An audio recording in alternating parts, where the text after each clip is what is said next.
Hello and welcome to Eamon On Track. I am your host, Eamon. Today, our first album will be the musical. We're going to talk about a soundtrack for a musical this time, but for Hamilton, which originally premiered on January 20th, 2015, mainly the brainchild of Lin-Manuel Miranda. And joining me today as guest is my father, Dave Mader. Hello. Hi. So Hey. yeah, I just really like this album. I think that it's a good starting point. I know you and I both really like this, so Yeah, well, we were trying to, so we knew we wanted to do a new podcast that was going to be reviewing albums, and a lot of different ideas got thrown around of what that could be. Ultimately, I was like, well, like maybe you could have different guests come on, Yep. and they could pick the album. So I was like, well, if I'm going to be the first guest, then I this one I went with because I started listening to this album after I saw the show on Disney Plus, because they put the original Broadway cast recording. They filmed it one night in 2015, and you can now watch that on Disney Plus anytime you want if you have that service. So then during the pandemic, I would just go for like these long walks, and I would listen to this album a lot. Because if I had a 3-hour walk ahead of me, this would really help fill it. Listening to the tracks in order and kind of reliving the show. But I think that the songs individually really shine. I think that it's surprisingly the songs shine individually just as much as they shine in the order they're in, right? Right. So there's definitely a story here. There's a bigger, like, it's a little bit of a history Obviously, lesson it's a musical in some ways, because this is it's loosely like based on based real off life, the life of Hamilton, the real Alexander Hamilton, and some of the other American founding fathers and mothers for that matter. Although a lot of these songs are just like kind of catchy songs, and I don't think that there's been a show like this that's connected with me since Rent. Like, I think Rent which makes a lot of sense, really, because Lin-Manuel Miranda, his hero was Jonathan Larson. Right. And you can see how that inspired him here. Right. And how that kind of led to this. And my understanding of like the development of this show and of this musical was that it took Lin-Manuel Miranda many years. He was writing it since the 2000s, I think, 09-ish. I think even going back even further, because he was doing sort of like these raps that were kind of based on history. He had played at the White House, and he had been on a couple of shows. I think he'd been in Grey's Anatomy maybe at some point before this. But I think that there's like the very first song of the show, which is titled Alexander Hamilton, and maybe this is a good segue for us to get into the different tracks of this song. From what I understand, took him and his workshop, which a lot of the original cast did, who were in that workshop went on to be in the main like Broadway cast as well. And from my understanding, that original song took them over a year just to get that one song done. Right. And then we're going to talk about another 45 songs that come after this. But this opening song, and we'll play a couple seconds of it for you here. Scotsman dropped in the middle of a forgotten spot in the Caribbean, by providence impoverished and squalor, grow up to be a hero and a scholar. The $10. Okay, I'm just going to stop it there for a second. So it starts off with the sentence, how does a bastard orphan, son of a whore, and a Scotsman dropped in the middle of a forgotten spot in the Caribbean, by providence impoverished and squalor, grew up to be a hero and a scholar. Now, this is the first of many repeating things we have, which is kind of Burr talking about his own viewpoint of Hamilton at the point in the story, right? Yeah, well, I think that they're kind of setting up. Aaron Burr, we meet him right off the bat. He's our narrator for this story, as played originally by Leslie Odom Jr. And he's playing the Burr, so he's our narrator for most of this story, and we are getting his context of it, but it's also kind of just to set us up here with that Alexander Hamilton, unlike a lot of the other characters in the story, doesn't come from like this kind of rich, privileged background. He's literally the opposite of that. Yes, he's like all the circumstances of his life should have everything against him. He's not born with advantages, and as the story of this song kind of goes on, we're told about how he was the $10 founding father who didn't even have a father, who had to get farther by working a lot harder, by being a lot smarter, by being a self-starter. And by 14 years old, they'd placed him in charge of a trading charter. And this really speaks to the whole thing about the whole album and the whole story and the show, is that, you know, it's kind of really about America too, about the American dream and what the ideals of that, you know, and how that's romanticized by American culture.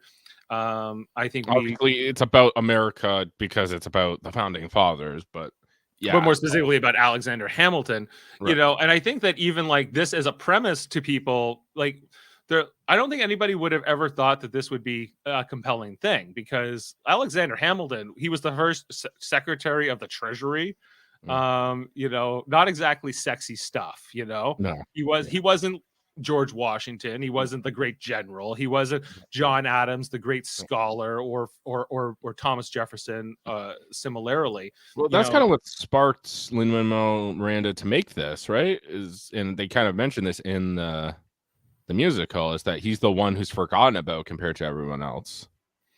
Right. You know, we find out about his story, how, you know, where he grew up. It was like majorly the slave trade, while slaves were being slaughtered and carted away, where, you know, there was something that he had to steal and barter and borrow.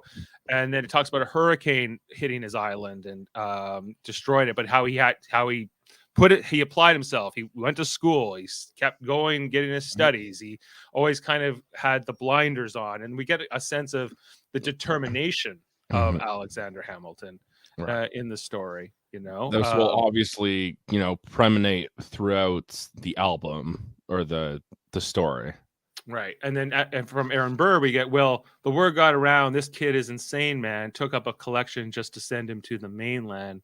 Right. Get your education. Don't forget from whence you came, and the world is going to know your name. What's your name, man? And that's when Lin-Manuel Miranda says Alexander Hamilton. And there's a million things I haven't done. Just you wait.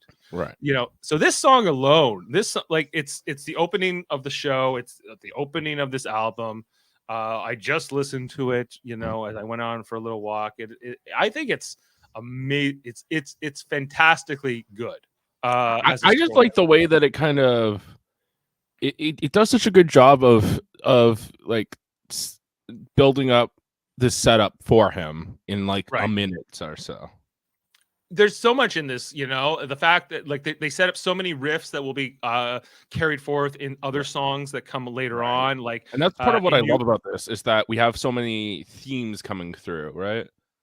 You know, the idea of not throwing away my shot or your shot, which also comes down to the duel between Burr and Hamilton. That's definitely well, there's kind of a theme of duels in this, because there's three separate duels. The idea of like, that's a shot, you're obviously shooting a gun or a musket or whatever, but it's also your shot in life and what you need to do with it. And what I love about that too is that it's coming from the character's point of view, but it's also, if you think about it, it's coming from the actor's point of view. Right. You know, you're getting both. Because this show is not written or like, it's set in like the 1770s, and be a little bit beyond that, and 25 years beyond that. But it's not written as a period piece or period accurate. People are speaking in more modern vernaculars.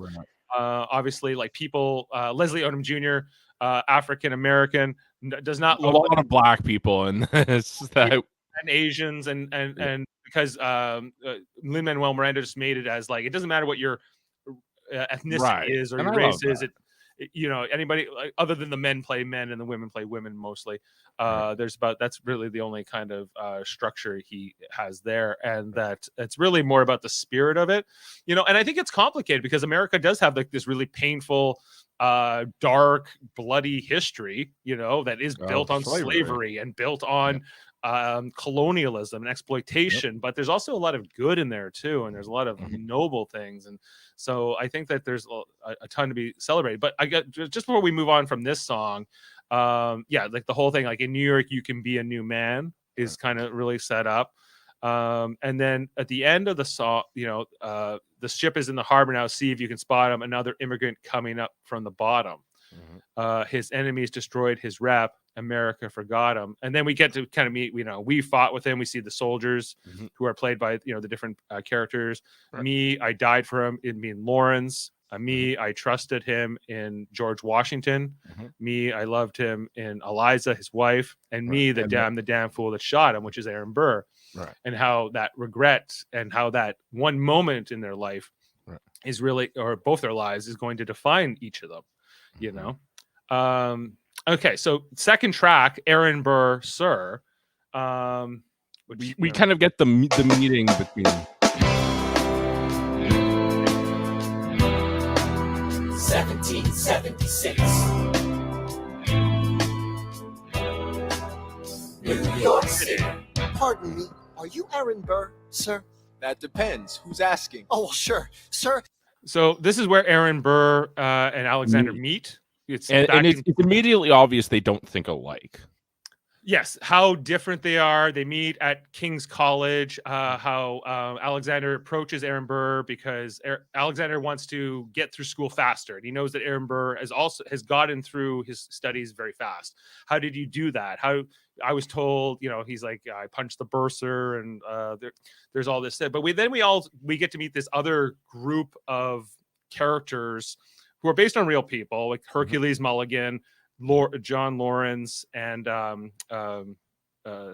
Lafayette, who are like the different characters that more like Hamilton are like proud of being wanting to be part of the revolution, that they want to stand up against this, because this is in the time right before the American Revolution breaks out. War hasn't actually started yet, but there's no Declaration of Independence quite yet. It's obviously the year, but. And this song sets up that the difference between Aaron Burr and Alexander, who, Aaron Burr's like, hey, I'm with you. I agree with you that there should be a revolution, but shut up and smile. People who like smile more, talk less, is kind of his mantra. He just like, don't let people know what you're about. Don't give them a chance to use that against you. Keep your mouth shut and you double your choices is kind of his his point to them. But then the other guys who don't like Burr because he's not the brave guy or whatever. He's not willing to speak up on issues that could get him in trouble.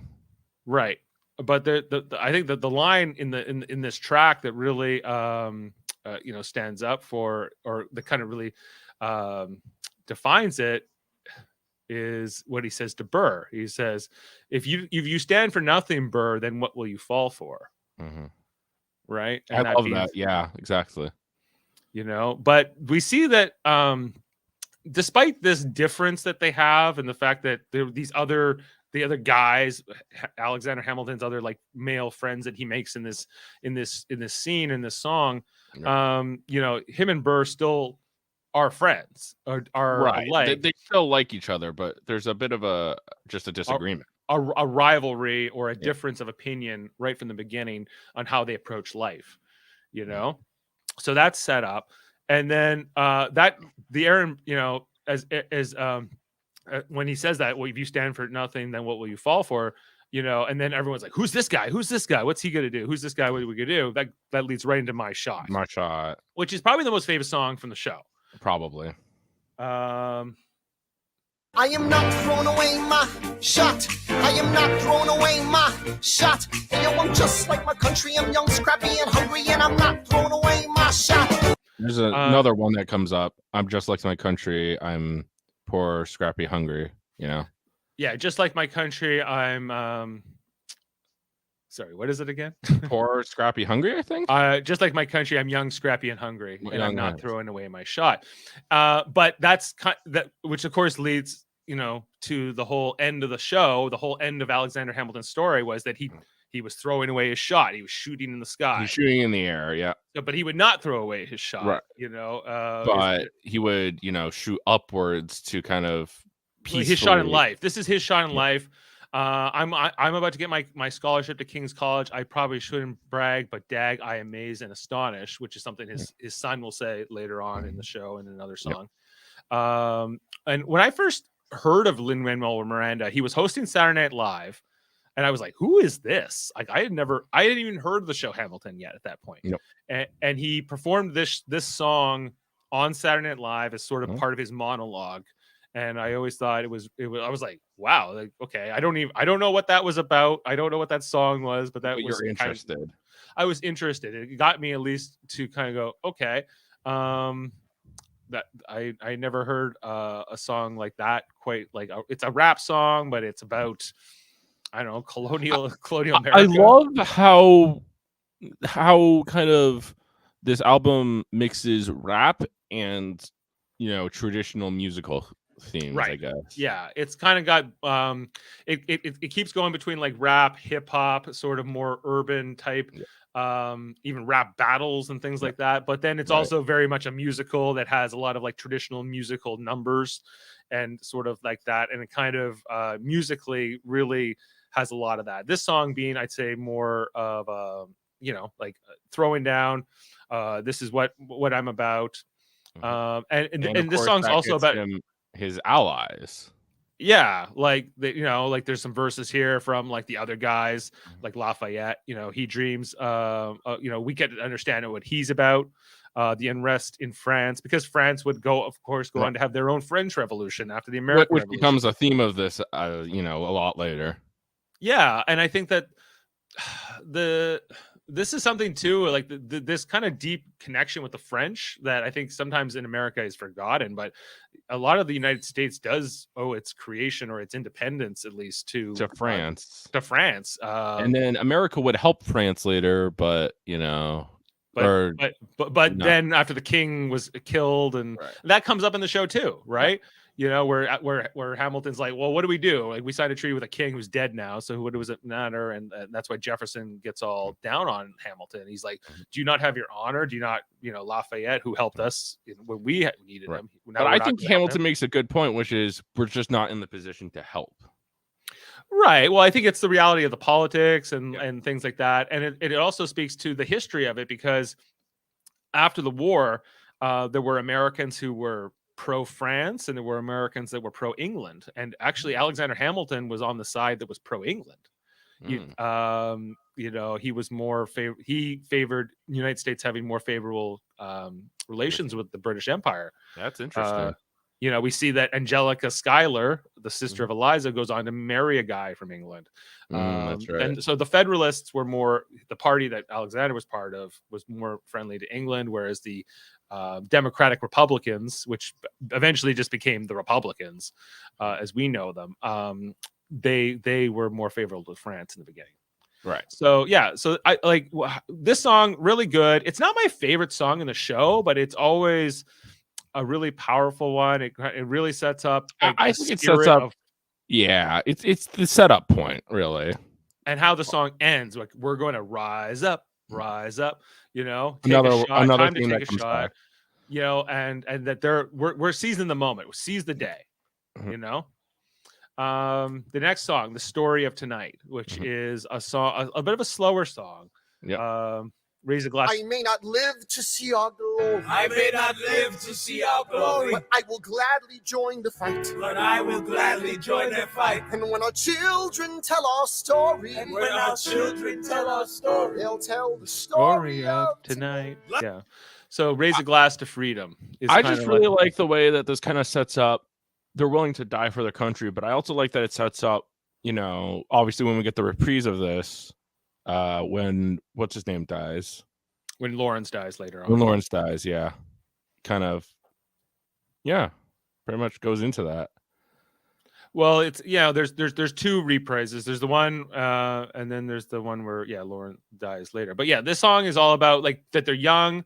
We're told that they're like 18, 19 years old, right? All of these characters, and they're kind of like, well, wait, you know, like they might be going off to die. Like they're like that's kind of the thing about going to war, which we haven't really dealt with in my generation, not even my father's generation, really. No. Like, so not since my grandfather. Not since World War II, really. Not really since World War II, especially for Canadians. Yeah. I think the Americans less so because they fought in Vietnam and some other things. But like this, you're young, but there's kind of like if you're fighting for a noble cause, then this could be what it's all for, right? So they kind of the bonding, I think, of between these male characters, I think more than anything, is kind of really set up here.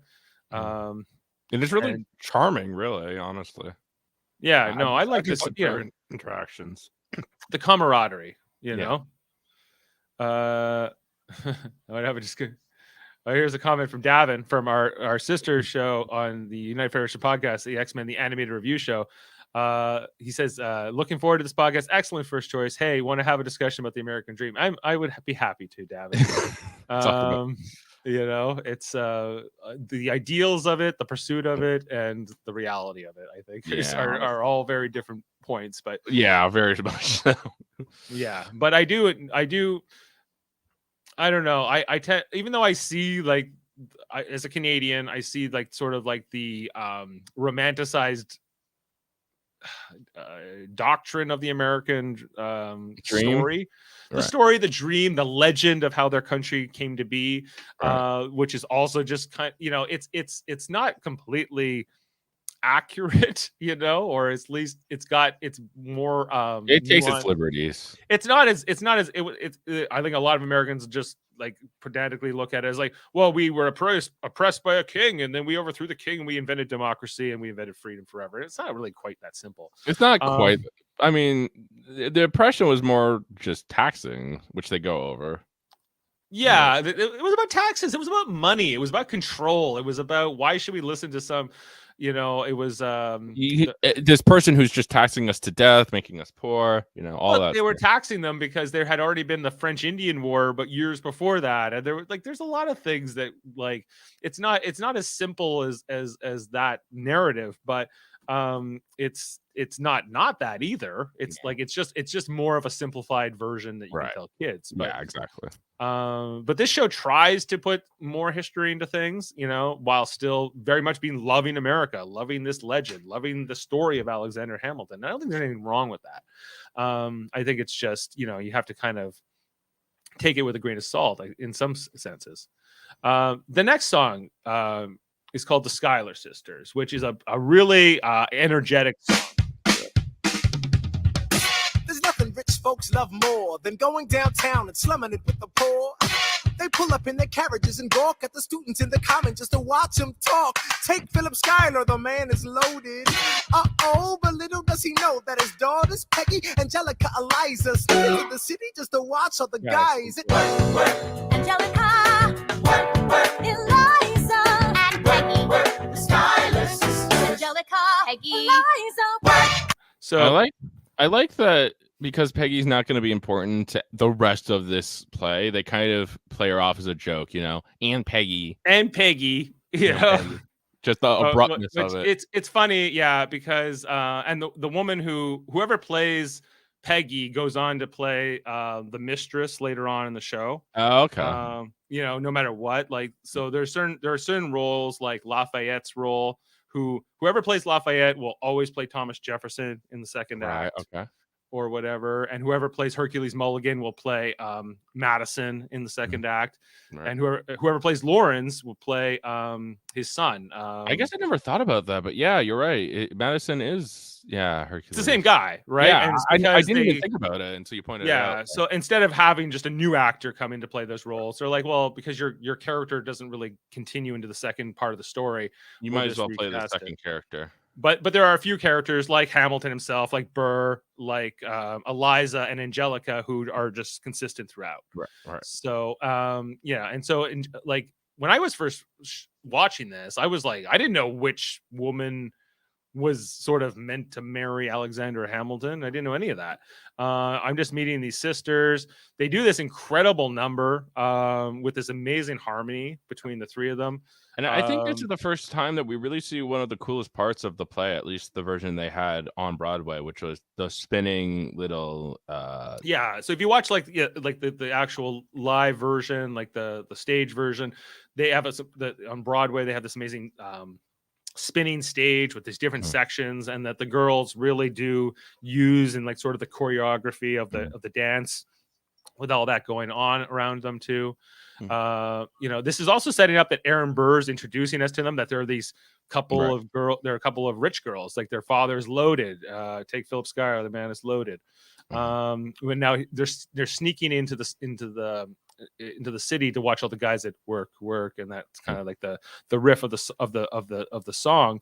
But it's also, like some dialogue is exchanged here, in particular between Eliza and Angelica, where he goes, tell me, Angelica, what are we looking for? And Angelica says, I'm looking for a mind at work. I'm looking for somebody who can match me, because we find out Angelica is like incredibly brilliant. She says, like, basically, can we include women in the second version of the yes, because because they're talking about like new ideas in the air, like new this new revolution, but then Peggy's talking about how like there's soldiers, there's going to be violence, there's going to be war, so there's like it's capturing this idea of like there's this great excitement, there's all this change going on in the world, but on the other hand, it's like it could mean that we're all going to die, or we could mean that our family could be crushed, or things like that. And also we hope, and then the idea that these were new ideas about like, well, we hold these truths to be self-evident, all men are created equal. Well, what about women? Exactly. Right? It makes it very clear that they're very smart people.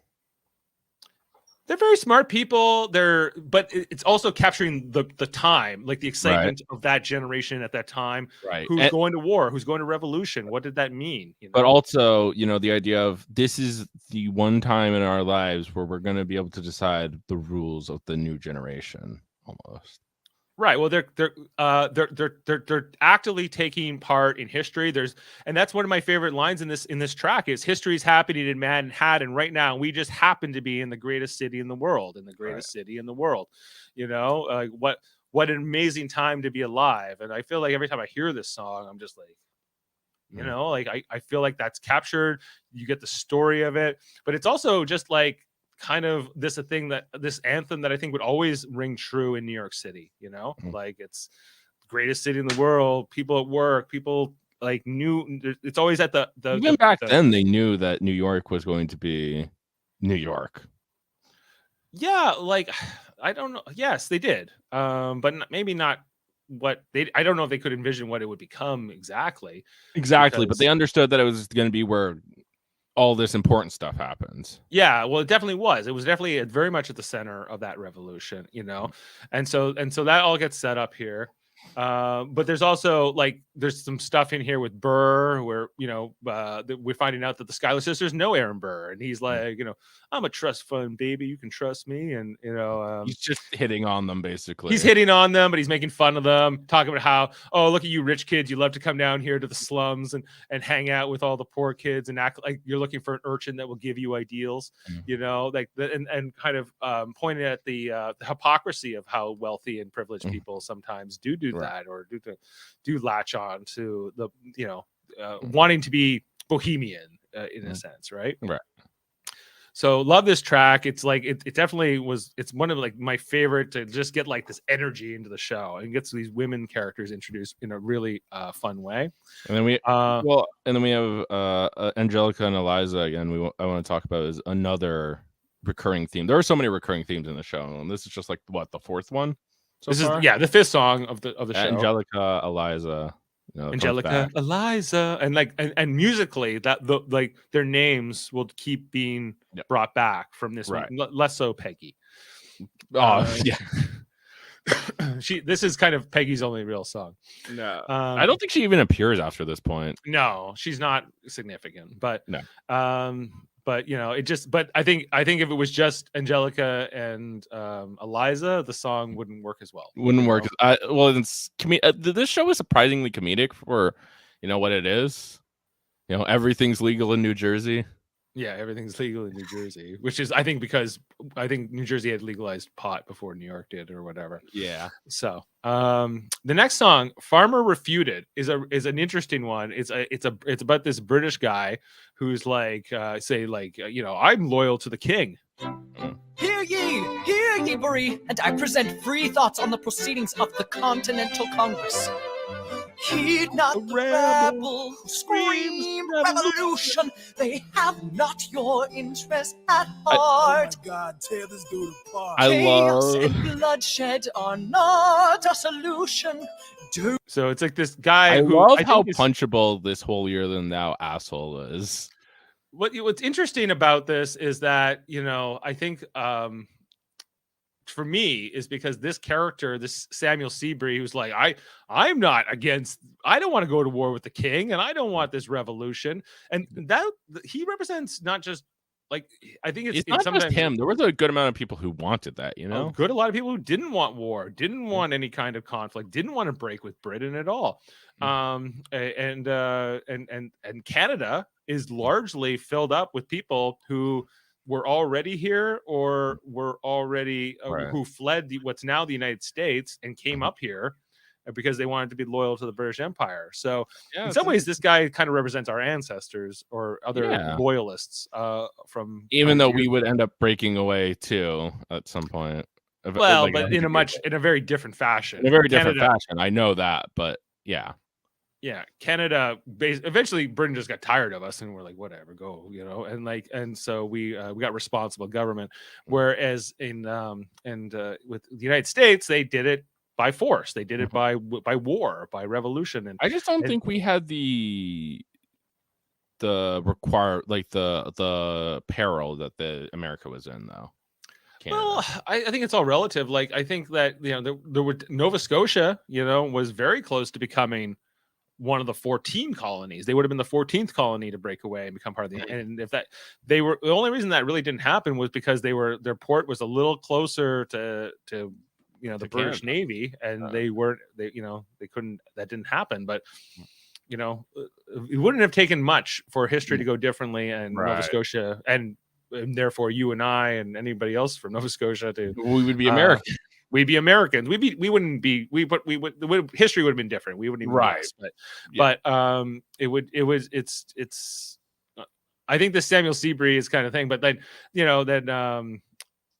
the counterpoints from Hamilton, he's like, well, what about the Boston Massacre? What about this and this and this? As he kind of refutes the farm. Right, and I think that's an interesting point to bring up is that the Boston Massacre, they fired on innocents, basically. Right, you talk about Boston and all that we've lost and everything else, and so there's like this debate is, I think, well captured in this song, that it wasn't. Some people were more like him, like didn't want to fight at all. Some people were like Burr, were kind of waiting to see which way the wind was going to blow, and it's always better to be on the side of the victor in any kind of conflict, and then people were like Hamilton and Washington and the rest, who were like, yes, we have to fight, we have to get independence from Britain for whatever reason, which then comes over to our next song, which is You'll Be Back by Jonathan Groff. I love King George, sorry. You say the price of my love is not a price that you're willing to pay. You cry. And it's kind of done in this like frame of like an abusive boyfriend. Yeah. Right. I love he's literally spitting. I love this performance so much. Yeah, so this is Jonathan Groff, who went on to be in like Mine Hunter and many other things. Yeah, but he comes in as King George and just a couple of songs throughout the show, kind of sprinkled in, where he's laughing at them. He's like, "What do you need?" Like, I didn't know. He talks later on George Washington stepping down. Is that something you could do? Like. Yeah, exactly. And then we have again another comeback point, which is what is it? Ocean's Rise, Empire's Fall. Oh, yeah, I think it maybe here. Oh, don't change the subject, 'cause you're my favorite subject. My sweet, submissive subject. My royal subject. You'll be back like before. I will fight the fight and win the war. For your love, for your praise, and I'll love you till my dying days. When you're gone, I'll go mad. I don't think I got the exact line of the song you were looking for, but Oceans yeah. rise, empire fall, and then he continues with that. Yeah, but I will remind you of my love. I will kill your friends and family to remind you of my love. Yeah, exactly. Is what he keeps saying. It creates like this villainly backdrop here, which is amazing, Yeah. but it's also kind of just done for comedic effects. So Yeah, obviously he's Right. supposed to be this hilarious asshole. Right. Yeah. Just this ridiculous, like, and he comes out like all done up in the kingly stuff and how ridiculous it all is. And okay. Then the next one is Right Hand. It's called Right Hand Man. This is the one that starts off with like British Admiral Howe's got troops on This, the I believe, water. introduces Washington. It does. Yeah. This song introduces George Washington and also Hamilton and all those guys like fighting. It's like got the whole like rise up and all this. But the elephant is in the room. Second. So understand it. Rise up. If they tell my story, I am either gonna die on the battlefield in glory or rise up. I will fight for this land, but there's only one man who can give us a command so we can rise up.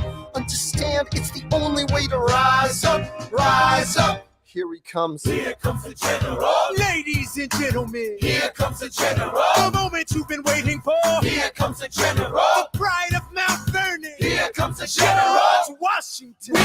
You get the whole George Washington introduction. Who is he played by? Do you know? Christopher the name? Jackson. Yeah, okay. I really like his performance as Washington here. He embodies all of the importance and knowledge that people think of Washington as. Well, I think he's like the way that he portrays them, the way he's written, he's definitely like I think a baritone or a deeper tenor has to always play this part. It's meant to be commanding, tall, strong, sort of larger Washington than life. basically comes out and he says, "We're fucked unless we get someone really good.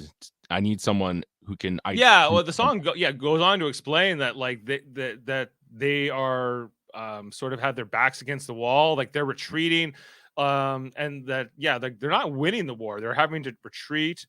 There's references to Brooklyn. There's references to Harlem. There's in the Battery. So this is a show that you're watching in New York City if you're watching it on Broadway, and it's very much referencing New York City landmarks, and that this was very much where the war was happening, and that it's it wasn't off in some far off place. It was right here. It was right where you are standing, or where you're watching the show hundreds of years later. And how it also kind of tells the story of how Hamilton kind of got noticed, how he steals these cannons from the British when they're not looking, and that there's kind of all that other setup. The song goes on to like then introduce like Burr to Washington, where Burr's like, hey, I was working under General Montgomery in Quebec until he caught a bullet in the neck in Quebec, and etc. But how we kind of see how that Washington's not too impressed with Burr, because Burr's like, oh, I think I got some ideas for you, and he's but like, then get out of here. And then he- Hamilton comes in. He goes, hey, do you know Hamilton? He goes, they go, yeah, we keep meeting each other, right? So it's another meeting between Burr and Hamilton, and how. I think Burr's like, I'm here. I'm working with you. I do everything right. And Hamilton, who's more impulsive and who is more doesn't come from like this great Burr thinks he is what Hamilton actually is, and I think that's why Washington kind of sees him as, I don't want to talk to you anymore. I'm kind of, you can go for now. Right. But we also find out, like Washington challenges Hamilton quite a bit in their introduction. He's like, why are you so angry? He goes, I'm not. He goes, yeah, you are. It's okay, but you got a hunger and you remind me of myself in some ways. And then does this introduce that next one where he says, who tells your story? Or no, it's not. No, it's not that. No, that comes later. That comes later. Okay. But no, this song is all about like them coming together. The war is on. They're fighting. It's Washington and Hamilton and Burr meeting. It's kind of like just creating that whole relationship between them, and the fact and how Hamilton sort of made his bones, because he was this guy, but he was like, I got Lafayette, I got Mulligans, I got whatever. I can help you do things, and how basically Hamilton ends up as Washington's not secretary, but basically almost like an assistant, his adjutant, versus like Burr, who goes on to become a colonel, and have his own command. And for a long part of the show, and then they meet each other, right? And they say, "I wish I was in your position. I wish I had your." Yeah, he says that in a later song. He's like, "I wish I had your command instead of manning George's journal." Burr wants the power, but Burr would rather be, I think, close to. I think he would trade places with Hamilton. Yeah. Which is kind of interesting. And I think vice versa. I think Hamilton would just rather be out there, someone who was a general, troops, so but they're especially with Hamilton, he's exactly where he needs to be, learning from George Washington. Doesn't really know that yet, but right. So that's Right Hand Man. That's all setting that up. We go then to A Winter's Ball, which is how does a bastard orphan, son of a whore, go on and on, grow into more of a phenomenon? Watch this obnoxious, arrogant, loudmouth bother be seated at the right hand of the Father. So this is all kind of explaining how Hamilton, who again doesn't come from any kind of important family or money or anything like that, he's the second part, right? And it's also setting up, the song also kind of really sets up the fact that Hamilton and Burr, the main thing they do have in common is that they're very successful with the ladies, that they like to get the girls and womanize and mess around, and so they like that. These two love to party together, and they have that in common at this point in their life, right? A Winter's Ball, You could marry a sister, your rich son. Is it a question of if Burr or which one? Because and Burr says this: if you could marry like a Schuyler sister, you're set for life. You could be that you could completely raise your status. And I think that, and Alexander's like, yeah, I think I want to go for that. I'm not throwing away my shot. Which then leads into the next song, which is Helpless, which is a great romantic song.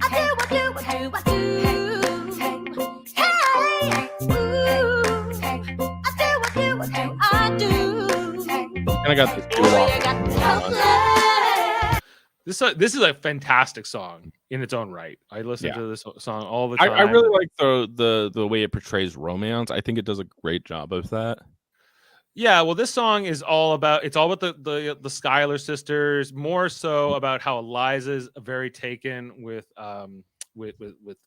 Alexander, how she falls in love with him through the scene, how Angelica introduces them, right?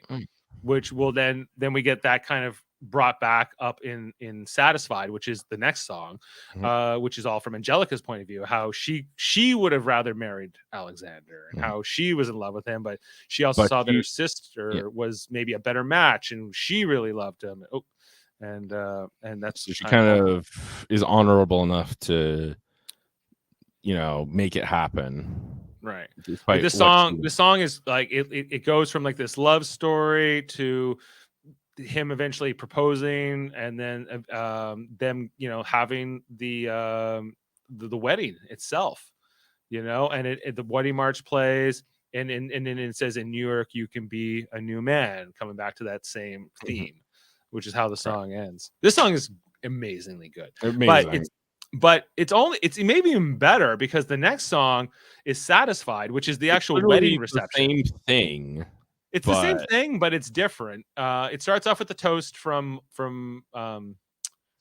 what's his name? The friend. Adam, no, his friend.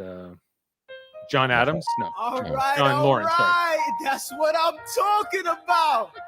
Now, everyone, give it up for the maid of honor, Angelica Schuyler. A toast to the groom. And so this song is all from Angelica, Right. about how she gives this toast, but then it goes into like rewind, and then we get this whole section where she explains of like how she first met Alexander and how they kind of he points out to her, you're never satisfied. I'm never satisfied either. I'm always, because they're brilliant people. They're always thinking, they're always working, and they never really stop. And they recognize this in each other, and Angelica tells us this story here, but ultimately, decides that it's not right for her or for him or for her sister, Whatever. Yeah. but that would have been, if she could have had her way, then she would have married him, but she also talks about these family pressures. She talks about being the oldest girl and having a brother, which isn't true. That Angelica Schuyler actually did have older brothers, and they're like some of these things are a little bit liberalized or changed a little bit for the story, but actually the other truth in real life was that Angelica Schuyler was already married by the time she met Alexander Hamilton. So but that does she have an interest in? She might have. I think there was some innuendo that they picked up from some letters, and where we hear like later on, you left a comma out of a letter. All right, yeah, that's right. Debating the finer points of punctuation. But that doesn't mean that there couldn't have been like this love triangle or sort of like this dynamic to this at all. And so that's kind of explained here. So Satisfied really shows off whoever who plays Goldsberry plays the original Angelica. I really love this one. And then we go into the story of tonight, the reprise, which is more like a toast here from the guys. I may not live to see our glory. I may not live to see our glory, but I've seen wonders great and small. I've seen wonders great and small. Because if the tomcat can get married, if Alexander can get married, there's hope for RS after all. Just kind of the dig at Hamilton. Yeah. Right. And we missed it in the earlier song, but the fact that Alexander Hamilton's Martha Washington named her feral tomcat after him because that's right. That's true. That's true. It's actually not true, but it's which is what's so funny about that. But just like, but if the tomcat can't get married, and the guys are happy that there's kind of like the end of this. A little bit of this story. We're in the middle of the war, but then the war kind of keeps going. The story of tonight, though, is followed by the Wait For It song, which is maybe my favorite song in the entire show, which is the story of Aaron Burr. I'm keeping the bed warm while her husband is away. He's on the British side in Georgia. Trying to keep the colonies in line, but he can keep all of Georgia. Theodosia, she's mine. That's right. Love doesn't discriminate. Yeah, I'll tell you why this is one of my favorites, because it really gives us one of the first glimpses in the show into the mind of Aaron Burr. The fact that he talks about the differences between him and Hamilton. That he's like, Hamilton doesn't hesitate. He doesn't slow down. He's got nothing to lose. He's got everything to prove. And Aaron Burr feels exactly the opposite, where he talks about his parents having died at a young age. The fact that he has only legacy to protect. He has got everything to lose and nothing is much to gain. Right. And that whereas Hamilton won't wait for it, he will not throw away a shot. He's going to wait for it. He's going to wait for his moment. Then we have probably my favorite line actually from the show, which is, history does not discriminate between the sinners and the saints. It takes. And we laugh and we cry and we break and we make our mistakes. And if there's a reason, I'm by your side, because the song's also about his love for this woman, Right. Theodosia, who's this married woman, was married to a British officer. right? But it's and just musically, how this song is crafted is amazingly smart. The fact that like it makes you wait for it in different parts in the song. You anticipate sort of beats that don't come. Happen. Just from a songwriting point of view, it's maybe my favorite song. It's maybe in the show. It's maybe because Burr is our villain, our antagonist, and yet he's very sympathetic. He's very sympathetic, and he's very. You understand sort of where he's coming from and what in his. It's not even just jealousy of Alexander Hamilton. It's more like this, like he has to justify to himself, why am I the way I am? I choose to be this Hamilton way, and I know I do this for certain reasons. I choose. I could be like Hamilton, but I'm not because of this and this and this, right? And so that I like. Where are we only on? We're on the 13th track. We're still only in Act 1. I'm like, there's friggin' so many great songs in this, This be no exception. Maybe my favorite. Then we go to Stay Alive, which is more about the war and more about like the fact that Alexander's off at the front lines and Washington and all them. And this is more like Eliza, like stay alive, stay alive. We see here that things going badly, sometimes in the war, people criticizing Washington.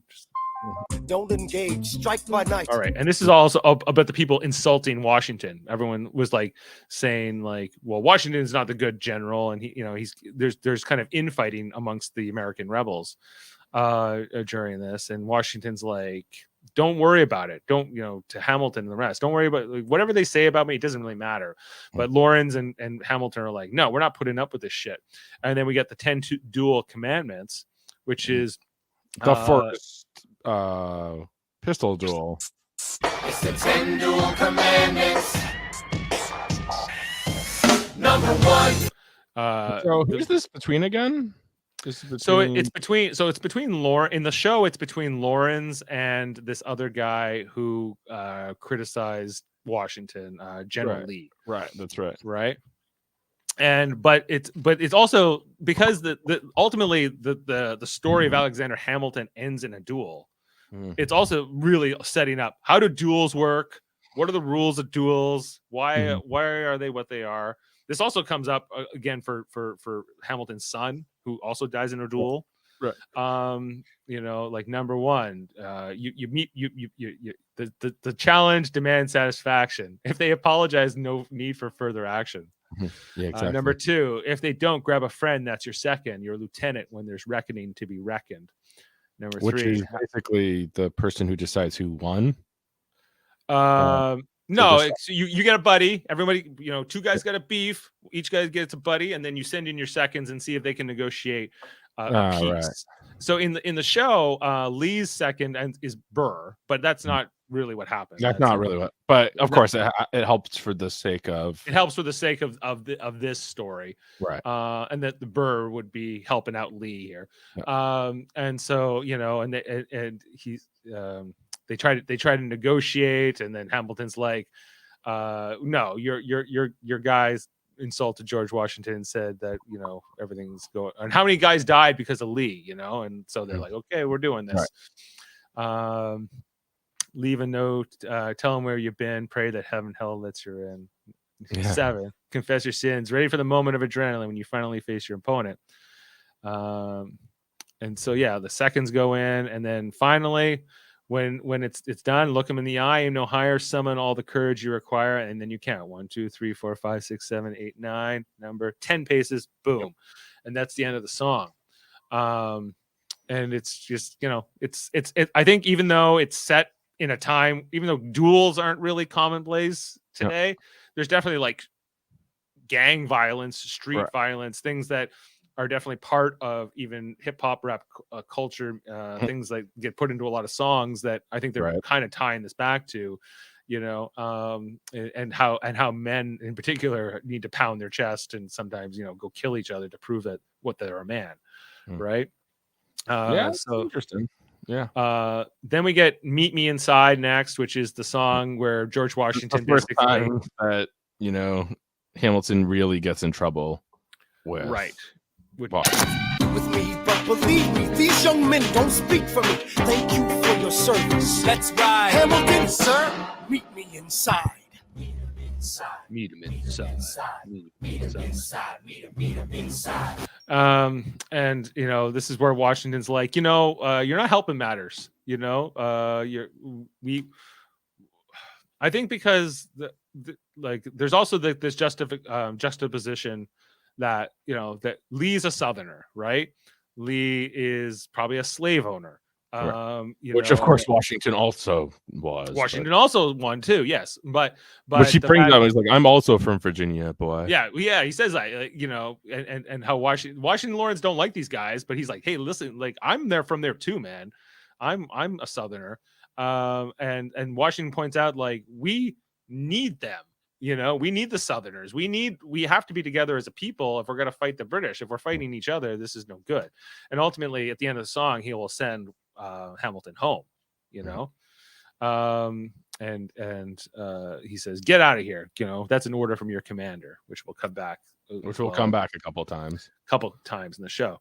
Then we get "That Would Be Enough," which is that's what Alexander does. He goes home to Eliza, and this song, this idea of "that would be enough" kind of gets comes back a lot. Look around, look at where you are, look at where you started. The fact that you're alive is a miracle.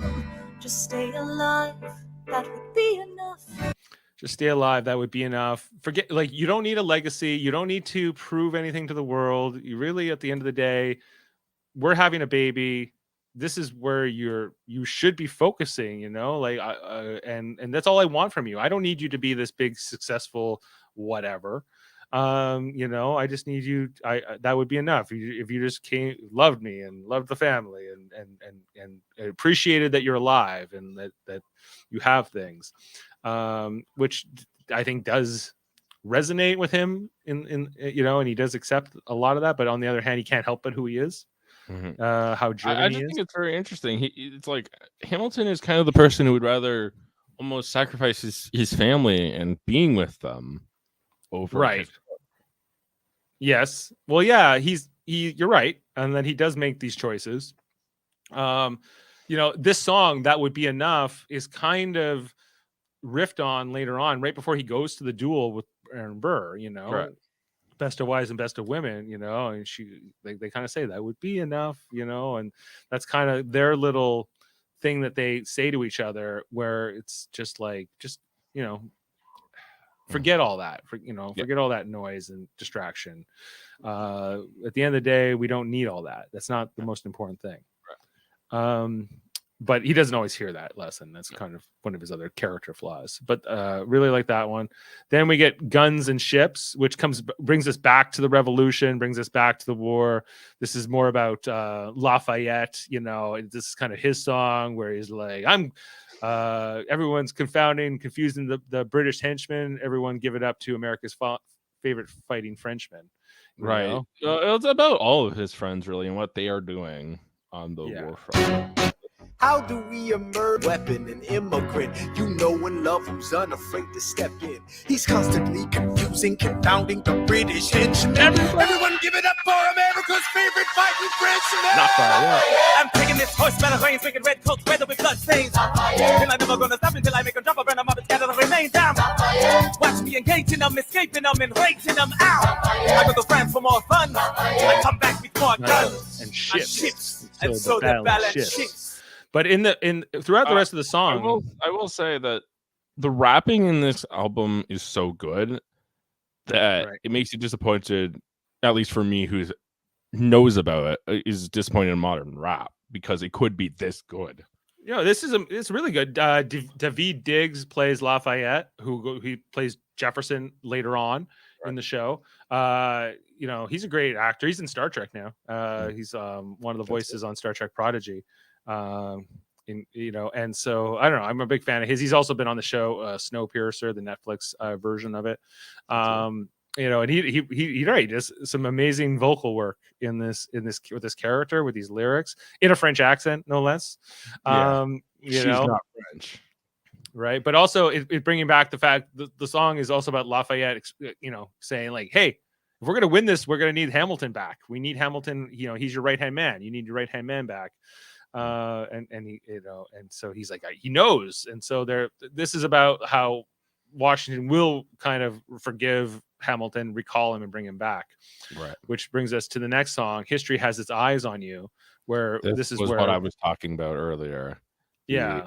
The words that Washington gives to Hamilton. I was younger than you are now when I was given my first command. I led my men straight into a massacre. I witnessed their deaths firsthand. Good song, really good song. I really love this. This is basically where Washington is trying to be more of a father figure to Hamilton, and say like, well, I used to be like you, but it can all end when you're a commander, you can lose it all instantly. Like all these lives, all this blood on your conscience can become an instant reality. Right.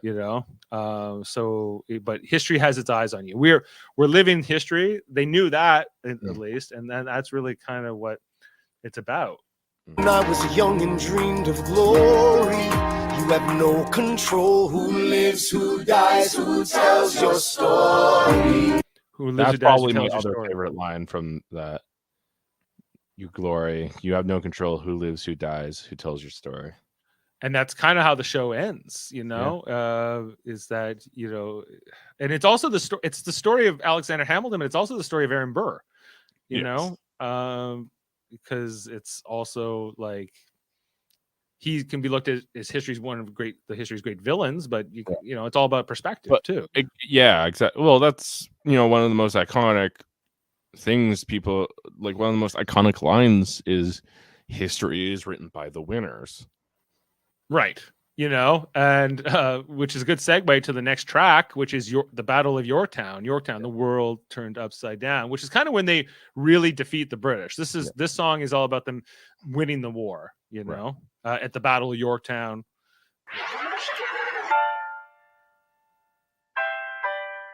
The Battle of Yorktown,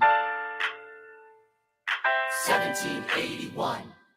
Monsieur Hamilton, Monsieur Lafayette, in command where you belong. Are you saying no sweat? We're finally on the field. We've had quite a run. Immigrants, we get the job done. I love that. Yeah, it's a great song. Really high energy. I run to this song a lot. I really like the moment with Hamilton where he's basically giving a speech saying, we have to go back to our children. This is what we're going to do. He's basically just rallying themselves up, but he's also kind of talking to himself, realizing where he is. Yeah, well, he's like, I got to win this war. Got to get back home. Got to meet my son. Is definitely a part of it. Like we need to get on with the rest of history, because that's a big part of it. And we get more lines here from Hamilton. I'm not throwing away my shot. Just like my country, I'm young, scrappy, and hungry. That's part of the song too. And then we also get like we hear the drinking song they're singing. Like if this really means freedom, not yet. We escort their men out of Yorktown. They stagger home single file. Tens of thousands of people flood the streets. There are screams and church bells ringing. And as our fallen foes retreat, I hear the drinking song they're singing. World turned upside down. The world turned upside down. The world turned upside down. It got a really great build up there, and then how he ends it like got to start a new nation, got to meet my son. There's we won. So that's really all the song is, like we won the war, right? Which gives us now the what comes next, which is our next King George song. They say the price of my war's not a price that they're willing to pay. Insane. But he also says, like, you're gonna find out governing is a lot harder than fighting, right? Winning a war. There's the sense that even though he is an asshole, he's right, and he's right, and it's gonna. He has a point. You know that this is not as simple as it looks. Just winning, right? I think they know that too, but he's like so that gets pointed out. And then we get the next song, which is Dear Theodosia, which is about the birth of Aaron Burr's daughter, Theodosia, but also about the birth of Alexander Hamilton's son. What's his son's name? I'm trying to remember. Forget. Is it John? I can't remember now. Here, let me look it up. Philip. Sorry. Philip Hamilton, right? But this is also like a beautifully crafted song. So nice. Dear Theodosia, what to say to you? You have my eyes, you have your mother's name. But it's also really about how there's like this parallel between Hamilton and Burr. They're both having their first child around this time. And how kind of what I love changing them as men. Part of what I love about this so much is it shows all the differences between Hamilton and Burr, but it also shows really how similar they are at their cores. Right. And they bring that together with them like coming in together as a harmony in this song. The world's safe and sound for you. We'll come of age with our young nation. We'll bleed and fight for you. We'll make it right for you. If we lay a strong enough foundation, we'll pass it on to you. We'll give the world to you and you'll blow us all away. Someday. Is this the end of Act 1? Blow us all away. Pretty much. There's one song that comes after this. But the whole like, and you'll blow us all someday. You're gonna blow us all away, which is a song that comes in Act 2. Blow us all away. I used to hear my dad say that one day I would blow us all away. But yeah, and then the next song is Nonstop. This is the end of Act 1. And it's basically about it's really just giving us an explanation of what happens with Burr and Hamilton. It's like after the war, I went back to New York, and so did Hamilton. Yep. After the war, I went back to New York. After the war, I went back to New York. I finished up my studies and I practiced law. I practiced law. Burr worked next door. Even though we started at the very same time, Alexander Hamilton began to climb. How to account for his rise to the top? Man, the man is nonstop. So and we see here that like not only they went to the same school, they knew the same people, they were in like they both worked under Washington, they both had their children around the same time, they both became lawyers and worked right next, and even would collaborate on cases together. This is the song that starts, why are you writing one like you're always running out of time, right? Why do you write? You're running out of time. Yeah. We also see here that Burr is a better lawyer than Hamilton in a lot of ways. We know that, but we also see that this, like, we know Hamilton's going to die. They explain that at the beginning of the story, but really now they're starting to build up everything around that, I feel like. Well, and just like how Hamilton is nonstop. That's kind of like nonstop is really him. He's always he's just this big ball of ambition, but he's also not very pragmatic. He's not very practical. He starts giving out this whole speech to the jury. There is no jury yet. Like he's like all you have to do is this. Like there's procedures to being a lawyer, to being in court. Burr is calm, collected. He's going to wait for it. He's going to take his time. He's going to be smart about it. And Hamilton kind of goes off He- the rails. Hamilton He- is impatient. Hamilton's impulsive. Hamilton is driven. Hamilton is a hard worker. That's a good thing, but not for a lawyer. Well, yeah, it's not where I think he asked for his help here, right? I have found a wealthy husband. Oh, yeah, we'll get there. And if you're Aaron Burr, sir. Well, it's the middle of the night. Oh, yeah. Can we confer, sir? Is this a legal matter? Yes, and it's important to me. What do you need? Burr, you're a better lawyer than me. Okay. I know I talk too much. I'm abrasive. You're incredible in court. You're succinct, persuasive. My client needs a strong defense. You're the solution. Who's your client? The new U.S. Constitution? Right, and he's like, no, I don't want to help with the new US, because at this point, remember, after the war ended with the American Revolution, like the United States didn't become a country for like another I think it was like 10 years, like 12 years. That's like interesting to think. I did not know that. It's not like Washington became the president right away. That didn't happen until probably 10 years later. So there's this whole 10-year period here where America is kind of not really a country yet. Each state is kind of, They're trying to figure out, they're trying to figure out what they want to be, because even though they had worked together to win independence, it wasn't necessarily clear to them that they were going to all unite as a country right away. So they had to write their constitution, but that's why you also get the amendments later on, because there was all the things they forgot to add and all these things. And this is where Hamilton's asking for help from Burr. And Burr's like, I don't want to put myself out there. I don't want to like defend this thing or try to fight for this thing and then lose. What if I'm backing the wrong horse? So that shows how Burr doesn't have the courage. Burr doesn't have conviction. He doesn't have, he doesn't believe in anything what for he himself. believes in. He fights for what's gonna. He fights for himself. He fights for himself only. He works for himself. Whereas Hamilton is more thinking about more than him. You know, right? He's thinking about everybody. So that's, and then we also, the end of the song kind of gives us this whole thing here with like Angelica has married this guy in England and she kind of still pines for him, is also kind of where we go into act 2. So that's the whole first disc or first half of the album. Took us an hour and 11 minutes to get here. Huge way through it. We went through a lot, but there's still more to go. We know this is a double album, so if you're still with us at this point, we appreciate you.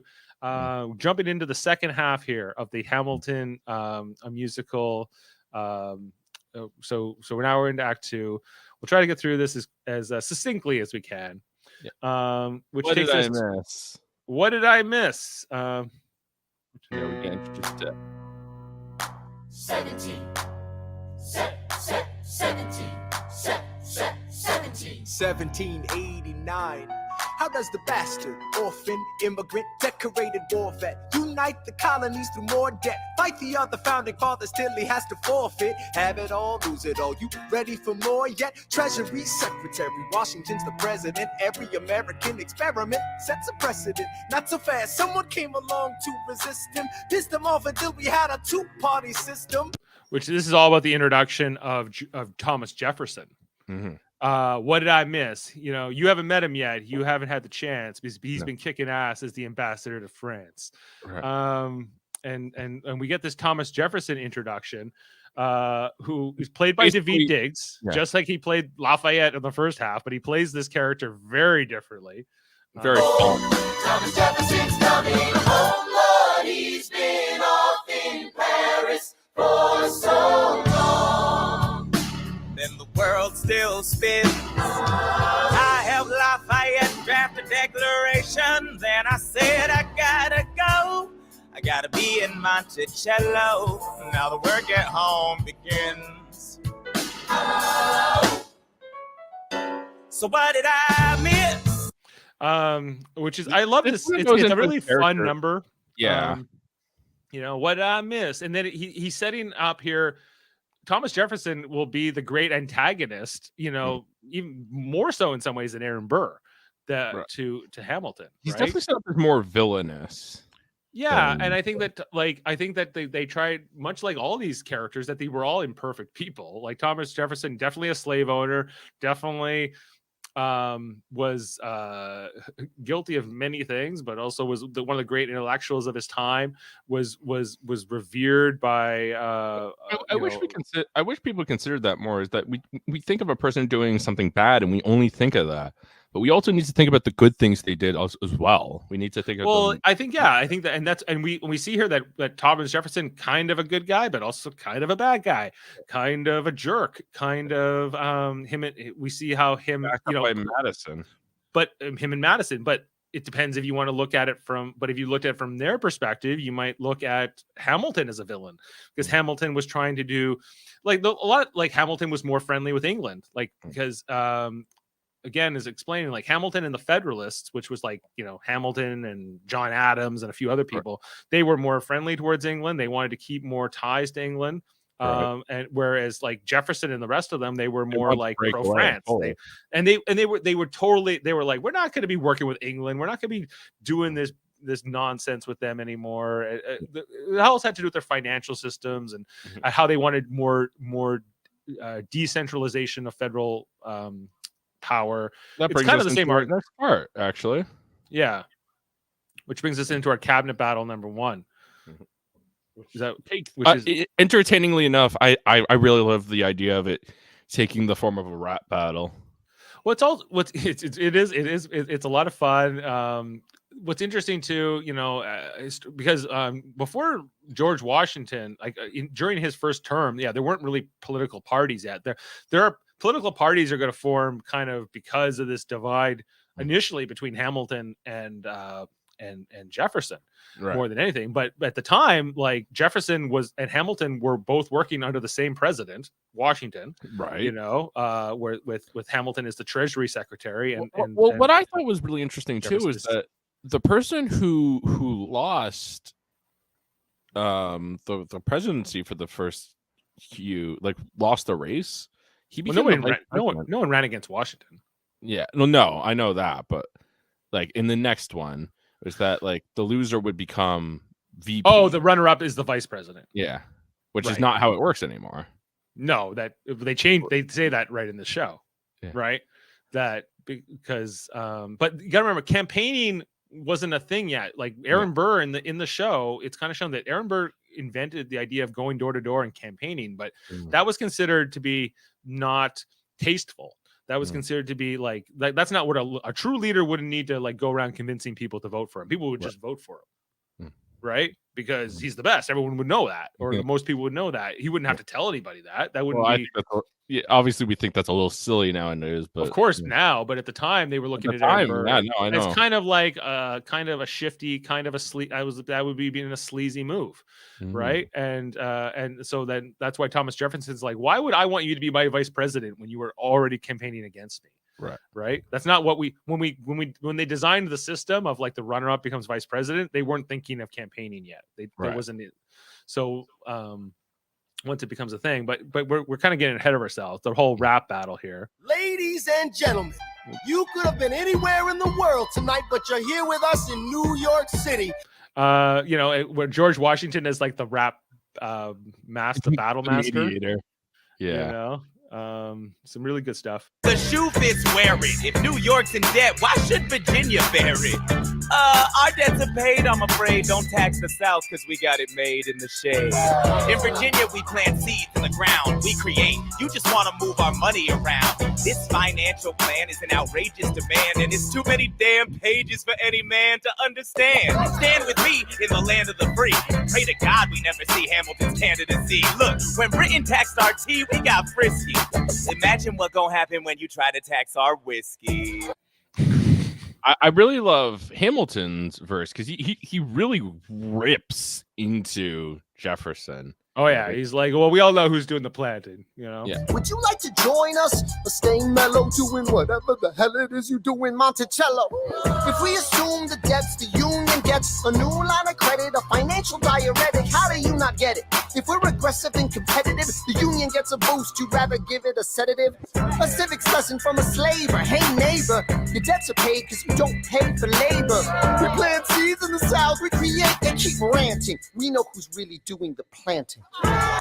And but how contentious these two were with each other is well set up. You understand their different points of view, their different views on taxation, on money, on different things, but how Washington was going toe to toe with, again, Thomas Jefferson was considered to be a revered figure in America, right? As was George Washington and even Hamilton. But this is the beginning of real politics. This is kind of the thing with democracy, is that you have to work out problems with people. You have to argue. Well, and that kind of gets explained in a second, where they have to compromise. You have to compromise with your opponent. You have to compromise. You have to work things out, which kind of brings us to our next song, which is "Take a Break," which is this is about Angelica coming home, to see the Hamiltons and to see her sister Eliza. It's also about where Hamilton talks about, he compares himself to Macbeth in the song. He's like, they think I'm Macbeth, ambition's my folly, and Angelica writes back and says, you need to work with Jefferson. You need to sit down and compromise. You need to figure things out. So yeah, you're right. That is how politics has to work, right? And everything else. And Hamilton trying to come to terms with that, because he's not Macbeth. He's not a king. He can't just make it that way. You can't just, which is obviously a good thing, but but also musically, I love this number. I think it's got some amazing harmonies here with the two Schuyler sisters again, the Eliza and thing, But we also get to meet his son Philip, and this whole Eliza teaching French.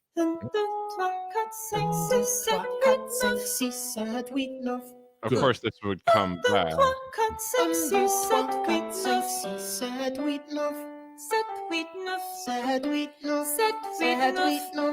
two, three, four, five, six, seven, eight, nine. So that will come back later on when Philip dies. Right? I was going to say it gets really tragic later on. But there's also this whole other harmony in the song. Alexander coming. Schuyler sister, hi. Tell this man, John Adams, upstate. Alexander, I came all this way. She came all this way. Take a break. I have to get my plan through Congress. Run away with us for the summer. Let's go upstate. I lose my job if we don't get this plan through Congress. All go stay with our father. There's a lake I know. It's your bay. Screw your courage to the stinking plate. Take a break. So they want him to go away. Upstate New York. Stop working. Come with us. We'll go to our father's home in upstate New York, and you can relax. But because of what we learned in the last song in the cabinet battle number 1, I think Washington says, if you can't get your deal done, then I'm probably gonna ask for your resignation. You're probably gonna lose your job. And I think that's looming over him. But then this is kind of where we go into the dark part of the story. Which is, starts with "Say No to This," which, ultimately the Schuyler sisters and Philip and the other Hamilton children, they go off. And he ends up starting this affair with this mistress lady. And this is the song "Say No to This." Where's that? Yeah, here it is. Back home, she turned red. She led me to a bed, let her legs spread and said, Stay. I would say this is one of my least favorite songs in the show. I'd say so too. It's not. I get what it's trying. It's supposed to be kind of like this bad moment for our protagonist, and he gets. I don't like that it frames that. It's like, yeah, I don't like the way it frames it. It frames it almost as if he can't resist it. Well, I think that is exactly what it is. I think that that's they're acknowledging that that's his character flaw. That he's always got a thing for the women, he likes, so he can't resist here. But then he then gets is this where he gets blackmailed? Pathetic, she cried. They don't go much if you pay. You can stay. I don't like this song. Yeah. Yeah. No, this is where it happens. Yeah, he gets blackmailed by the husband and whatever, and all that's going on. And this is obviously eventually going to be the downfall of him. Right. But then we get this next song, which is The Room Where It Happens, which kind of brings us back to more to the politics. This is where this is the final kind of resurging theme. But this is, and really gives this it's another Burr song, where we get to, he's like, he sees here where basically we see Hamilton makes this deal with Jefferson where he's like, okay, like you will let me have my new banking system and all this financial stuff I want to do that we'll move the capital we'll move the capital to what's now called Washington D.C., which is right near Virginia, so that because originally the capital was in New York City, or it would move around to Philadelphia.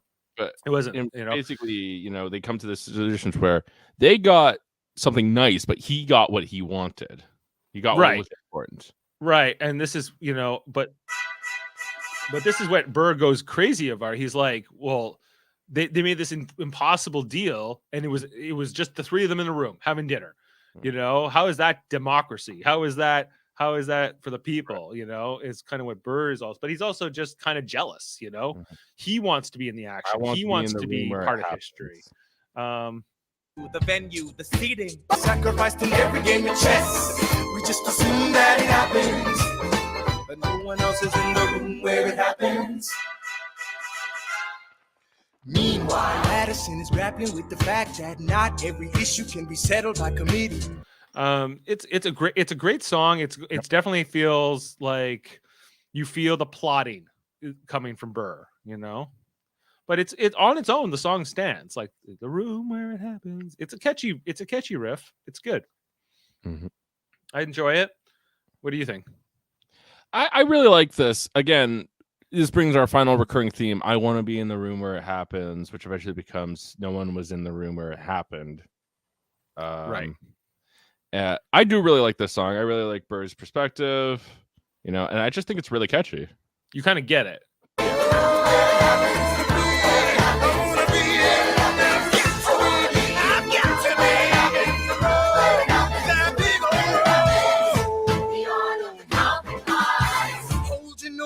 Close your eyes. You wanna lead us to save the day. We don't get a say in what they trade away.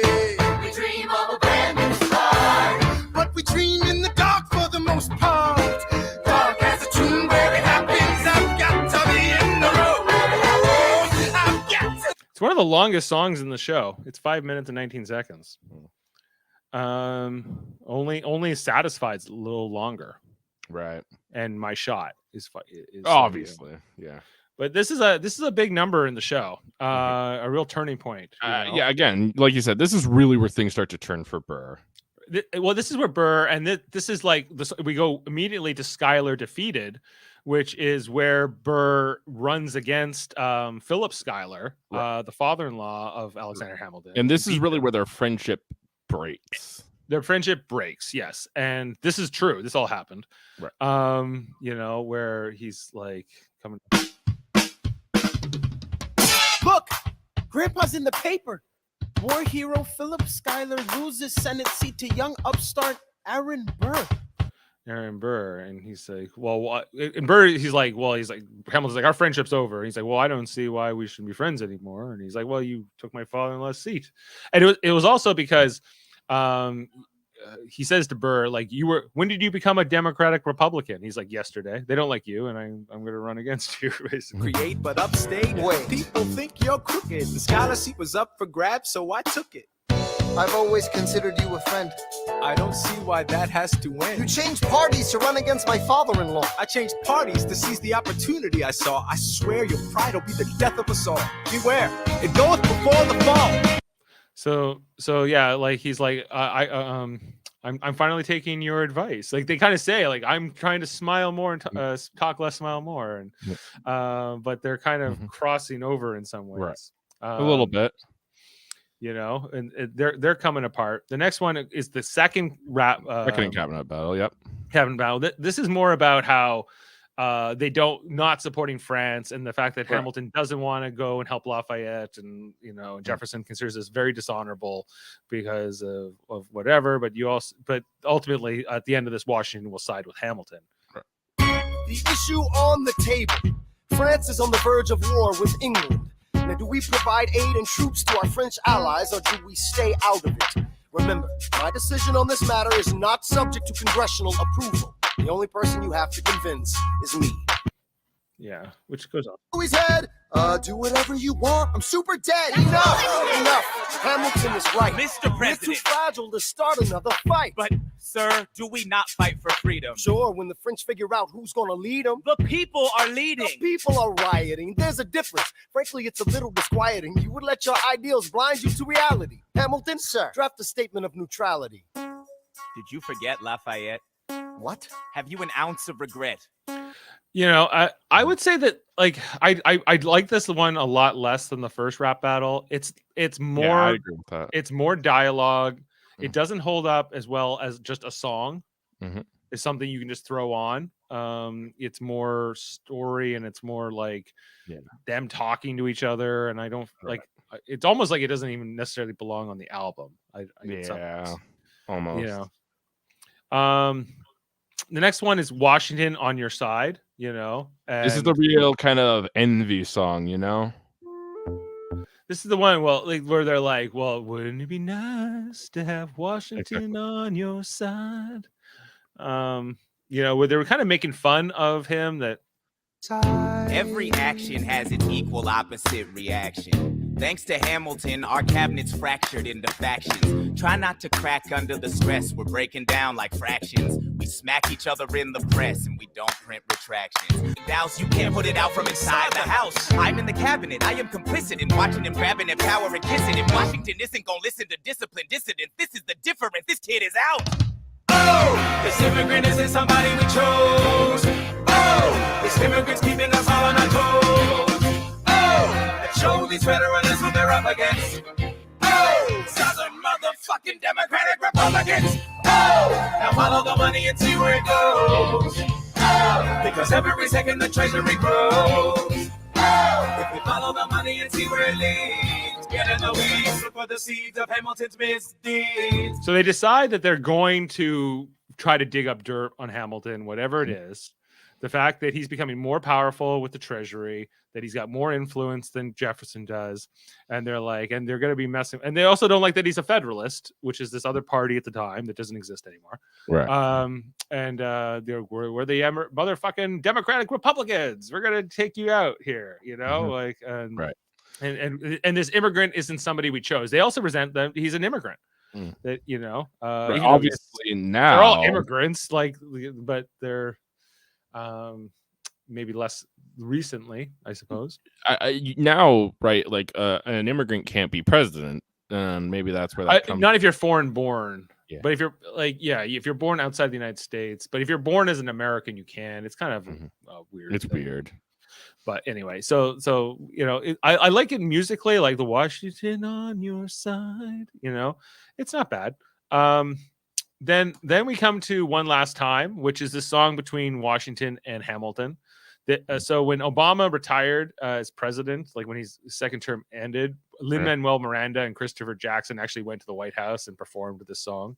You know, but it's you know, it's called One Last Time. This is where Washington decides, you know, he's not going to run for a third term. Right. He's going to step down. He's Which gonna obviously set a precedent. set a precedent, which was followed. Yeah, no president went beyond 2 terms until FDR, nearly 200 years later. Which only happened because of World War II. Yeah, and the Depression and a few other things. Right. So, you know, but it was mostly World War II. Yeah. And so I think this song is really good. It's not my favorite, but you know. You and I, people say you're waiting to move them along. Why do you have to say it will make them afraid? Well, the thing is, in this nation we it's a goodbye to Washington, not just as a president, not just, but as a character in the show too. As a character in the show, but also in life, because he only dies like 2 years after he leaves office. Right. Yeah. So it's also kind of a saying goodbye to him as a person.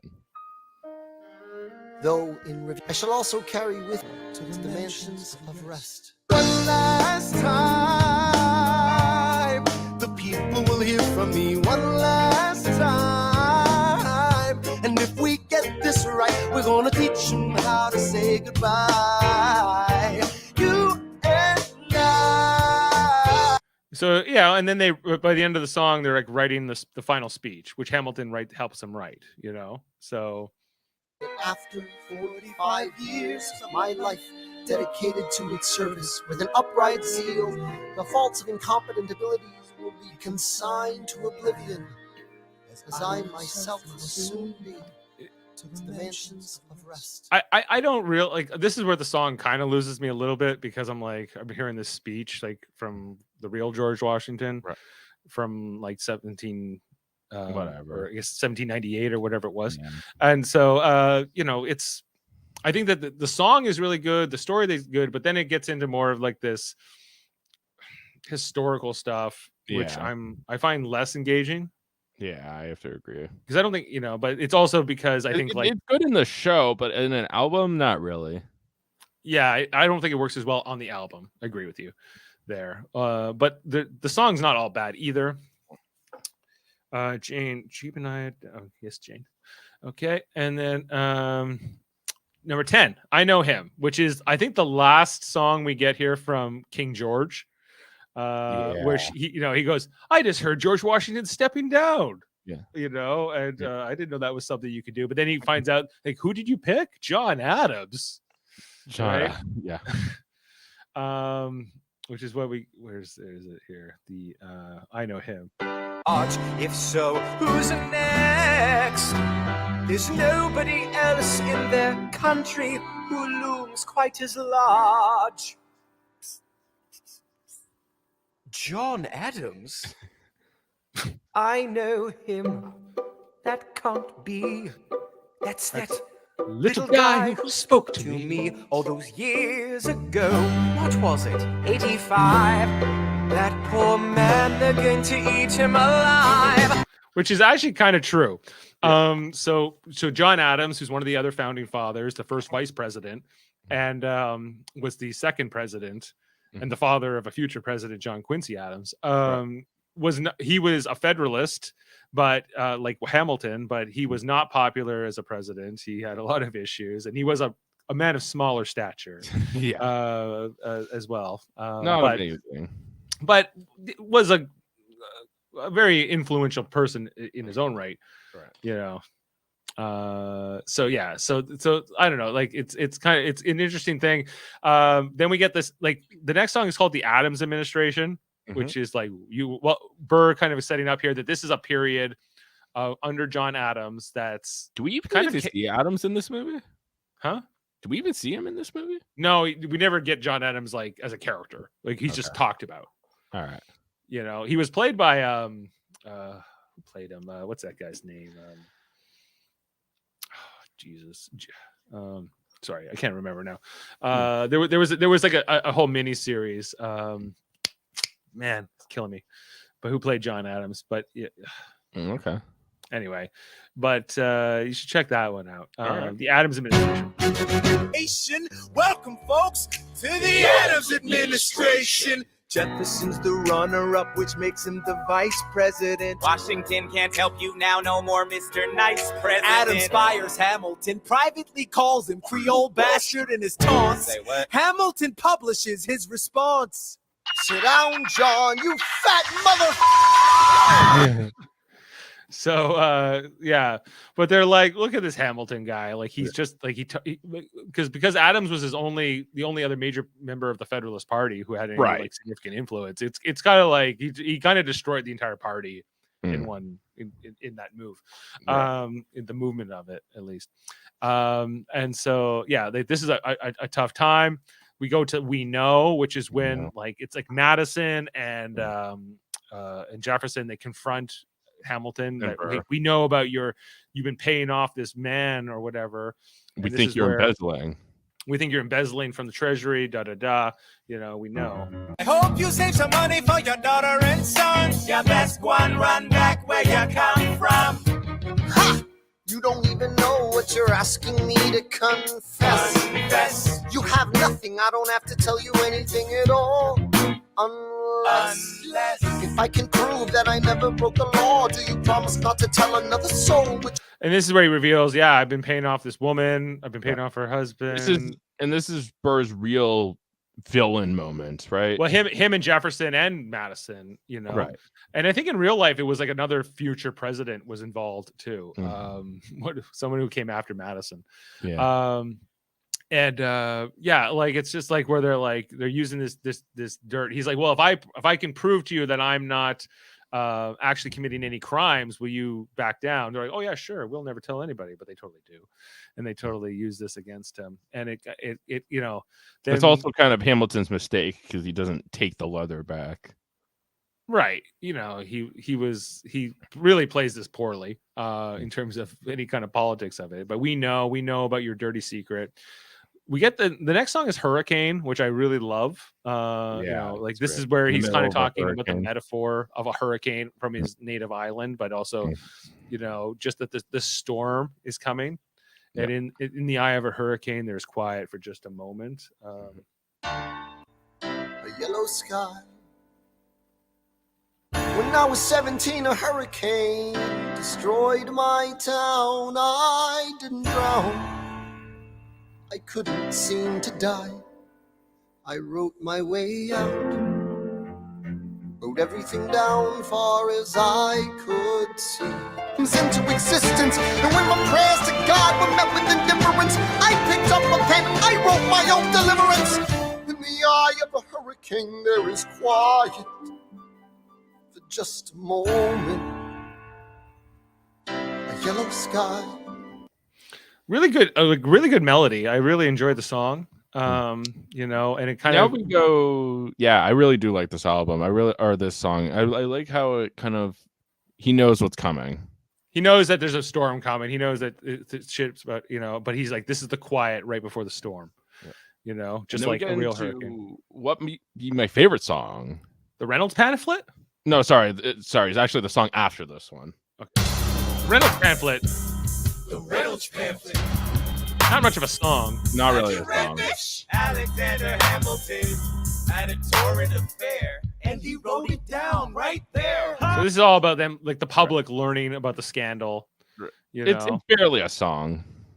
It's not much of a song. Every time, put what we had aside. I'm standing at her side. Yeah, Angelica gets mad at Hamilton. There's kind and of then we go into what actually might be my favorite song. Yeah. So this is then we get Burn, which is the song where she sings about her betrayal of being cheated on by. This is being Eliza.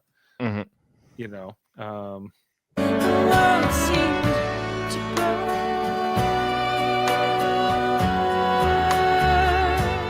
I really like a real fire.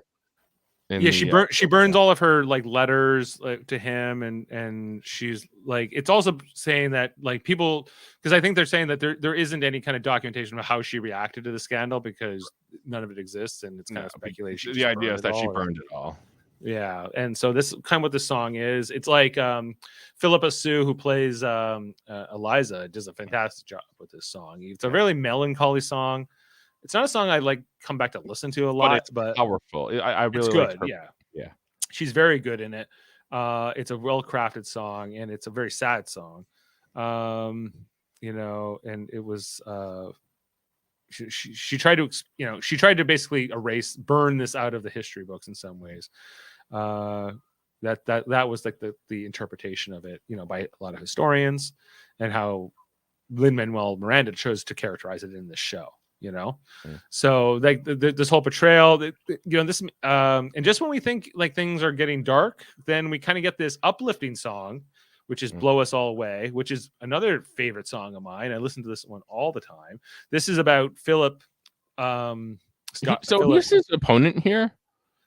Oh, who's Philip? Like Philip Hamilton, who's the son of Alexander. No, I know that, but who's his opponent in the duel? His name is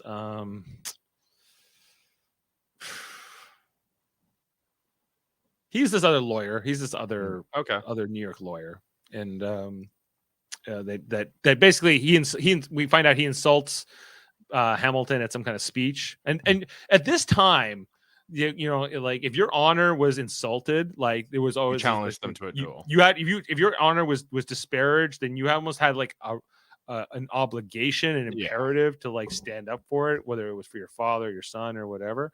you know. So He goes back to Hamilton, and Hamilton basically says, "Don't do that." Well, we saw that Hamilton doesn't really talk him out of it, because Hamilton did it for Washington in a similar sense, you know, and during the 10 Dual Commandments and during that part of the story, right? Yeah. But we also get to see how this song is really too about how Philip Hamilton, the son, is like this great guy. He's got this great future ahead of him. He's just like his father, but maybe even better, you know.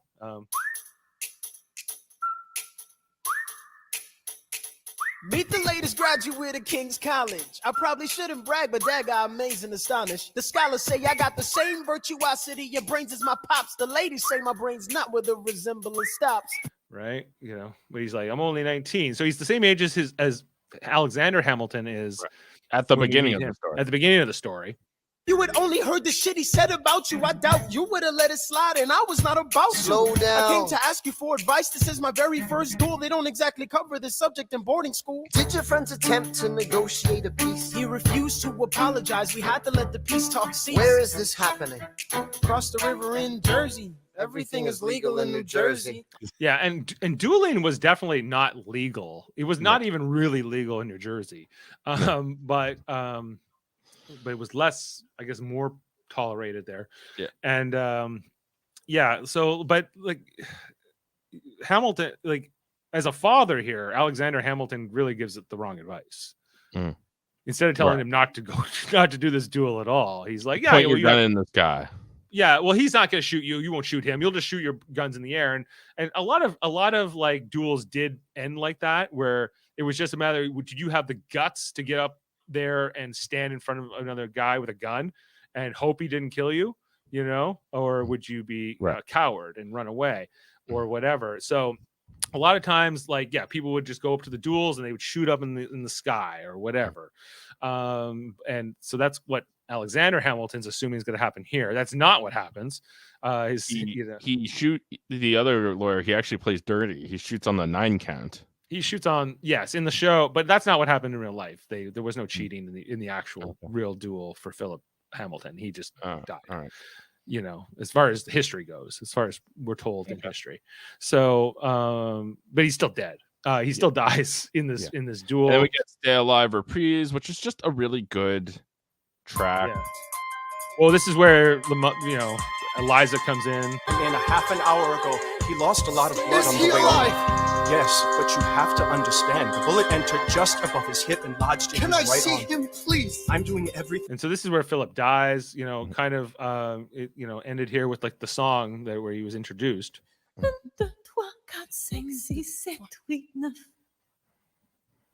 there's just this comforting between Hamilton and Eliza. Well, not in this song. So, that was the Stay Alive reprise where he doesn't, you know, and then we get It's Quiet Uptown, another one of my all-time favorite songs. Yeah, I know I keep saying that, but it's true. This song is all about them grieving for the death of Philip, and like you could call it It's Quiet Uptown, but you could call it like trying to live with the unimaginable, trying to cope with this loss. And there's this whole thing of, like, he cheated on her. There's this public embarrassment. There's this anger she has towards him. But there's also this forgiveness she gives to him in this song. That's like the end of the song where it's like forgiveness. Can you imagine? And it's got this real like. It's really a nuanced song, a really beautiful song about forgiveness and love and loss, and it's mostly sung by Angelica. I spend hours in the garden. I walk alone to the store, and it's quiet uptown. I never liked the quiet before. I take the children to church on Sunday. A sign of the cross at the door, and I pray. That never used to happen before. There's a lot of truth to this song too. That basically they were neither of these parent, like Eliza or Alexander, were ever the same again. There was a sister, a younger sister to Philip, who they don't show in the show, but was apparently devastated for the rest of her life. That she was kind of institutionalized after the death of her brother. So there was a ton of loss. This was a huge tragedy. Obviously, you know. And it's really, the song really is deep. It's quiet uptown. He is trying to do the unimaginable. See them walking in the park long after dark, taking in the sights of the city. Look around, the lights are. They are trying to do the unimaginable. There are moments that the words don't reach. There's a grace too powerful to name. We push away what we can never understand. We push away the unimaginable. They are standing in the garden, Alexander by Eliza's side. She takes his hand. It's quiet uptown. Forgiveness. Can you imagine? We'll stop it there. But it's I don't know. It's maybe one of the smartest songs in the show. I think. I really do like it. It's really good. Yeah, it's really good. Then there's like this whole. Sorry. Yeah, this next part isn't. I could get past. It's a shift change. Well, like, you know, it's this really like heartfelt song, and there's like this need in the show to sort of bring it back up and like get the election of 1800. Can we get back to politics, please? Yo. And so they get into like the whole political thing here. The fact that Jefferson is running against Aaron Burr for the presidency, and that he's like, I need an endorsement because Aaron Burr, who's he says he's not particularly forthcoming on any particular stances. Right. They go, well, that's it. He's considered more moderate. But what if you could get Hamilton on your side? Right. Wouldn't it be nice to get Hamilton on your side? Which is, you know, tying back to the Washington on your side song. Right. You know, and then, but obviously, you know, it's like, you know, he's very opposed to it because he hates Hamilton. But Hamilton, right. He knows Hamilton is such an important figure. Right. But it's interesting to watch this song, especially in the stage version, where you see like how Aaron Burr is anticipating that Hamilton will endorse him, right? Because they've known each other all these years, that they've been friends. He always butts heads with Jefferson, but then Hamilton, you know, he comes out here. Be damned, well out. Hear my voice. Yeah. The people are asking to hear my voice. The country is facing a difficult choice. And if you were to ask me who I'd promote, Jefferson has my vote. I had never agreed with Jefferson once. We have fought on like 75 different fronts. But when all is said and all is done, Jefferson has beliefs. Burr has none. And so that's going back to the entirety of, you know, talk less, smile more, completely starting to backfire in Burr's face. Right. And the fact, you know, and you see, and then the show, you see how his character reacts to the betrayal, which ties directly into the next song, which is Your Obedient Servant, which is the song basically where they're kind of exchanging letters back and forth, Burr and Hamilton, you know, about how they're mad at each other about all of this, how Burr is insulted, can't believe, you know, how you've ruined my entire life is kind of what Burr says to him in this song. But I think this is just a courtesy or an etiquette of the time where you would finish off a letter with like Your Obedient Servant. Right. There's clearly like seething hatred behind. There's all this animosity and anger and bitterness, but it's also, but then they're like, and I'm pleased to be your obedient servant, yes. Burr, you know, which is a man he's despised. I just do like the instrumentals here. Like, dear Alexander, I am slow to anger, but I toe the line as I reckon with the effects of your life on mine. I look back on where I failed, and in every place I checked, the only common thread has been your disrespect. Now you call. So yeah, he's like, you call me immoral, you call him, yeah, you know, like we're gonna have a fight. We're going to the dueling ground, man. And then guns Hamilton tries to tell him, "I don't want to do this. Stand down." Well, he And- also says though, he's like, "I'm not going to apologize. I'm not going to take anything back. Everything I said about you is true." You know, and he's like, "Well, then, you know, we hawk." You're wrong. I have the honor to be your obedient servant. A.Ham. A.Bird.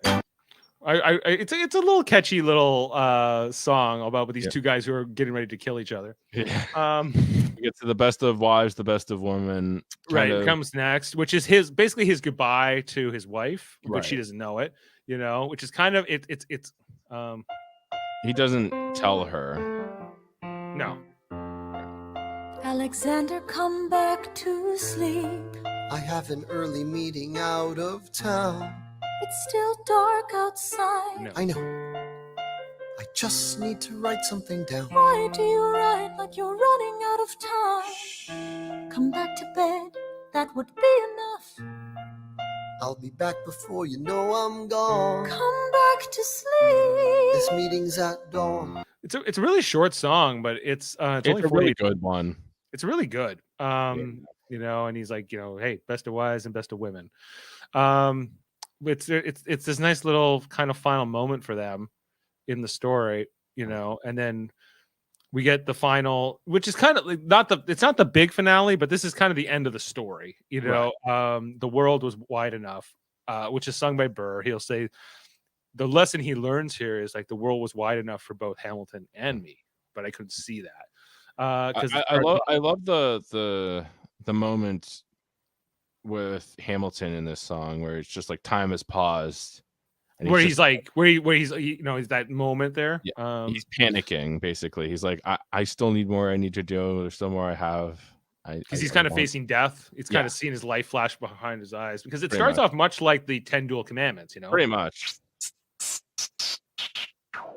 1, 2, 3, 4, 5, 6, 7, 8, 9. There are 10 things you need to know. Number 1.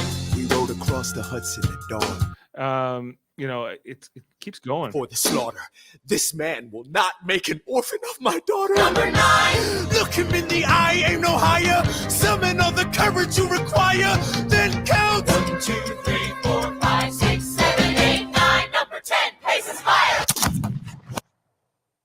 I imagine death so much it feels more like a memory. And so this is the part you're talking about where Hamilton will kind of give this monologue about dying, about him being afraid to die, but he's also about how he sees his son on the other side. He sees George Washington on the other side, his mother, all the people he's lost, Lawrence. Please wait for me on the other side, Eliza. Right. You know, and so there's kind of like this thing here where, but then this immediate regret that hits Burr as at the end of it, you know? I catch a glimpse of the other side and is watching the light. Wait! Right, there it is. Raise a glass to freedom. He aims his pistol at the sky. Wait! I strike him right between his ribs. I walk towards him, but I am ushered away. And so it really feels like a funeral at this point. Like because it basically is. He doesn't die instantly. But we know what's going to happen. It takes like a whole day for him to die. I hear wailing in the. And Leslie Odom's vocals are fantastic. Somebody tells me you'd better hide. And it comes back to wait for it, too, where he's like, death doesn't discriminate. We're both at his side when he died. Death doesn't discriminate between the sinners and the saints. It takes and it takes and it takes. History obliterates in every picture it paints me and all my mistakes. When Alexander aimed at the sky, he may have been the first one to die, but I'm the one who paid for it. Yeah, he's like, when Alexander aimed his gun at the sky, he may have been the first one to die, but I'm the one who paid for it. You know, now I'm the villain in your history. And as far as I understand, Aaron Burr kind of died alone. You know, and kind of destitute, and you know, and so like he's like, you know, I'm the one who paid for it. I'm the one who had to go on rest of his life, you know, to Yep. with it, where Well, Hamilton and kind also of just the burden of killing him, right? the burden of having killed like this revered man. Yeah. Yeah.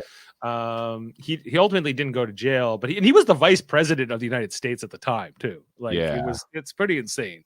That would never happen anymore. No, it could only happen during that particular time. And even at the time, this was considered to be like in poor form at the best. Pretty much. You know, but the world was wide enough for both Hamilton and me.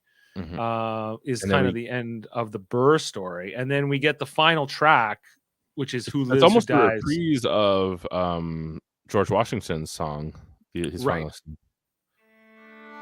Which is it is sung by Christopher Jackson. Yeah. Let me tell you what I wish I'd known when I was young and dreamed of glory.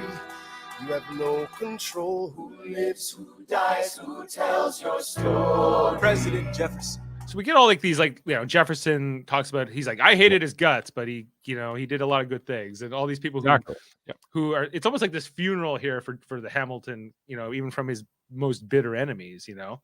We hear about how Liza kept his story going, how Eliza interviewed Made people an orphanage. that he served with. She started an orphanage, and she went on and carried on for much 50 more years after he died. You know. Soldier who fought by your side. She tells our story. I try to make sense of your thousands of pages of writings. You really do write, but you're running out of time. I rely on Angelica. While she's alive, we tell your story. She is buried in Trinity Church near you. When I needed her most, she was right on time. We went to that church. Yeah, we did go to that church. We saw that graveyard. And presumably hers and all them too, all the Schuyler sisters and all of them, you know. And it's a really nice just kind of finale of a show. It's you know, but I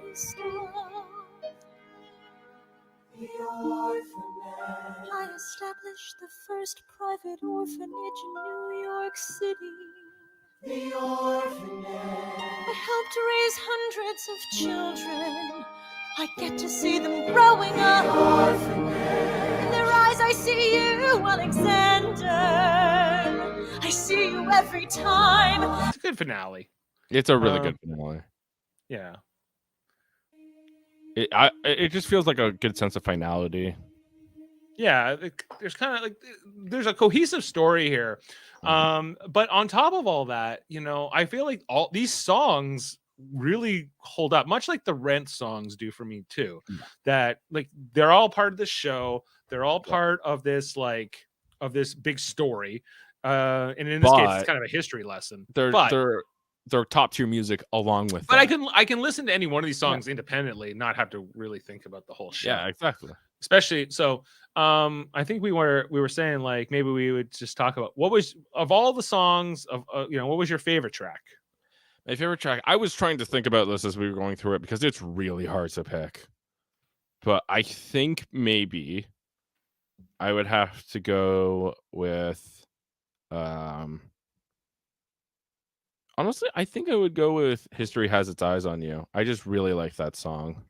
The finale? Or no, you mean the one in Act 1. Yeah, History Has Its Eyes on You. History Has Its Eyes on You. Yes. Okay. Track 19 of disc 1, if you will. Okay. And I think for me, my favorite track would have to be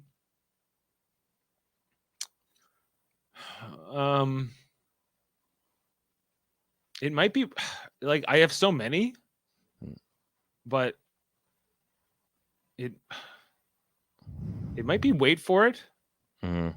Yeah, I was thinking about Wait For It too, but if it's not Wait For It, then it's probably the Schuyler Sisters is my next favorite. That's interesting.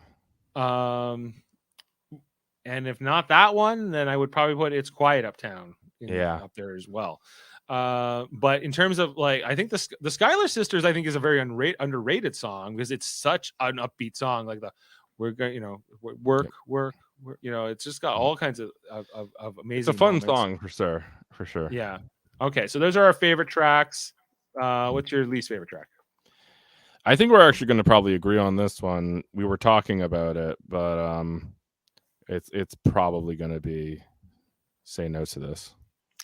Yeah, it's either saying, I think it's either Say No to This or like the Reynolds pamphlet, Yeah. or something like that. I didn't pick the Reynolds pamphlet because like it's barely a song. It's not even like, yeah, there's a couple on here that are not really songs. I feel like they just left them on because if you took them out, maybe there's not much of a cohesive Context? story. But Yeah. I don't know, like that's already kind of happening. I don't even know if you can call it a song. That's why I picked Say No to This, because it is definitely a song, and I just don't like it that much. Say No to This is you're right, is a song, and it's a bad song. Yeah. Yeah, it's like, would you say you prefer the act 1 or act 2? I would definitely say I prefer Act 1. Act 2 had some great songs, but I do also think it had some either straight bad or just underwhelming songs. Yeah, I agree. I feel like Act 2 has like no bad songs, and Act 1 has no bad songs. Act 2, I think, does have like maybe 5, a couple of them, right? That I'm like, I mostly will just always skip this song. Yeah, I would hardly ever listen to this song. Okay, and then how do we want to rate the album overall? Honestly, like I think that we should rate it as music, and we should rate it as its story, because I think those are both two things that are very important to music. Okay, so rating the album, the music. Okay, so what do you want to give it out of 10? I would probably give that, like a 9-ish. Yeah, I'd have to give it a 10 for music. Mm-hmm. It's one of my favorite albums ever, so I think I'd have to give it a 10 on story too. Like, I think I'm gonna give it like I actually think I'm gonna give it an 8, and here's why. It's because listening to it as an album, you have to keep in songs that aren't really songs in order to keep the story cohesive. That would be my only complaint. The story of tonight. But like Reynolds pamphlet and stuff, you have to keep that in there, because otherwise it doesn't really make sense. But also, it's not an interesting song to listen to, so that would be my only complaint story wise. So I'm gonna give it an 8. Okay. Well, overall, it seems like we pretty much liked it. Yep. So, and we hope you enjoyed this. This us running through all 46. We went through all 46 songs. 46. Yep. It was not nothing, and it took us over 2 hours, but we did it. So we did it. This was the debut episode of this podcast. Eamon On Track. I will be happy to continue this in the future. I was thinking we should do Rent too. We will definitely do Rent. Like, I think have another guest on. And do another album. Maybe do one with Davan. Davan was suggesting something. Yeah. He says, "Hey, I want to come on the show and bring This One's from the Heart by James Darren, who played Vic Fontaine on Star Trek Deep Space Nine." I see. Okay. Like a character. Okay. That could be fun. That could be interesting. Yep. Yeah. So check out this. We have our own YouTube channel, Facebook, and Twitch. Yeah, here for Eamon On Track. So we hope you've enjoyed it. We're gonna head off soon to have our Easter dinner. So but have a lovely Easter, and it was great. Happy Easter. We also we're part of a federation of podcasts, the United Federation of Podcasts, which has a lot of different shows, including Live Long and Podcast, a Star Trek theme one that I run, which has all kinds of Star Trek reviews, like Star Trek Enterprise, Star Trek Deep Space Nine. Right now we're covering Star Trek Picard season 3. We do Star Trek Radio Theater. We have various divisions in our Live Long and Podcast channel, where we do science, the Blue Division. There's debates and trivias. We have Locutors of Trek with Davan. He does a lot of stuff. Radio Theater, great stuff over there on Live Long and Podcast all the time. You should also check out our other ones like Trivial Debates, which is a monthly show. We argue about movies, TV, sports, and more. What was this week, or what was this month? We just did a pro wrestling theme with Chris Murphy hosting, and it had Jaemeel and Jason Phillips and Andre Mayette. Speaking of Andre Mayette, he's got the X-Rated podcast with Davan every Tuesday, where they talk about X-Men the animated series. On that one, Andre also has the Graphics Histories podcast. I don't have a banner here. There's the Hellbound podcast, a horror themed channel, which Alex Blackburn and Michael Chan comes out on Wednesdays, audio only podcast. And there's also the Super Mader Brothers podcast, right now covering Survivor Season 44, and Big Brother Canada 11, as well as Marvel stuff we do over there. We talk about all kinds of different content, but mostly reality shows and Marvel. And Hold Up is a movie podcast that comes out every second Wednesday with Chris Murphy and Davan Skelhorn, where they talk about 3 movies in a different theme. In the near future, they're talking about hacker movies. They're talking about like internet movies, like Hackers, The Net, and Guns Akimbo or something. That will be their next edition. Check that one out. And then KBBL on Fridays with Davan, Francis, and Baker, where they talk about the episodes of The Simpsons. I think, Eamon, where you were most recently on there talking about Treehouse of Horror 1. The original, yep. I really liked it. It's great. Good stuff. So you should check out all of our great content on the United Federation of Podcasts if you're not already. And thanks for being with us here on Eamon On Track for the debut episode. Yeah, it was great. And I'll see you next. I don't have a catchphrase yet, but I'll see you next time. See you next time. That's the catchphrase. All right. The honor to be your obedient servant. A.Ham. A.Bird. See you next time, everyone. Yeah.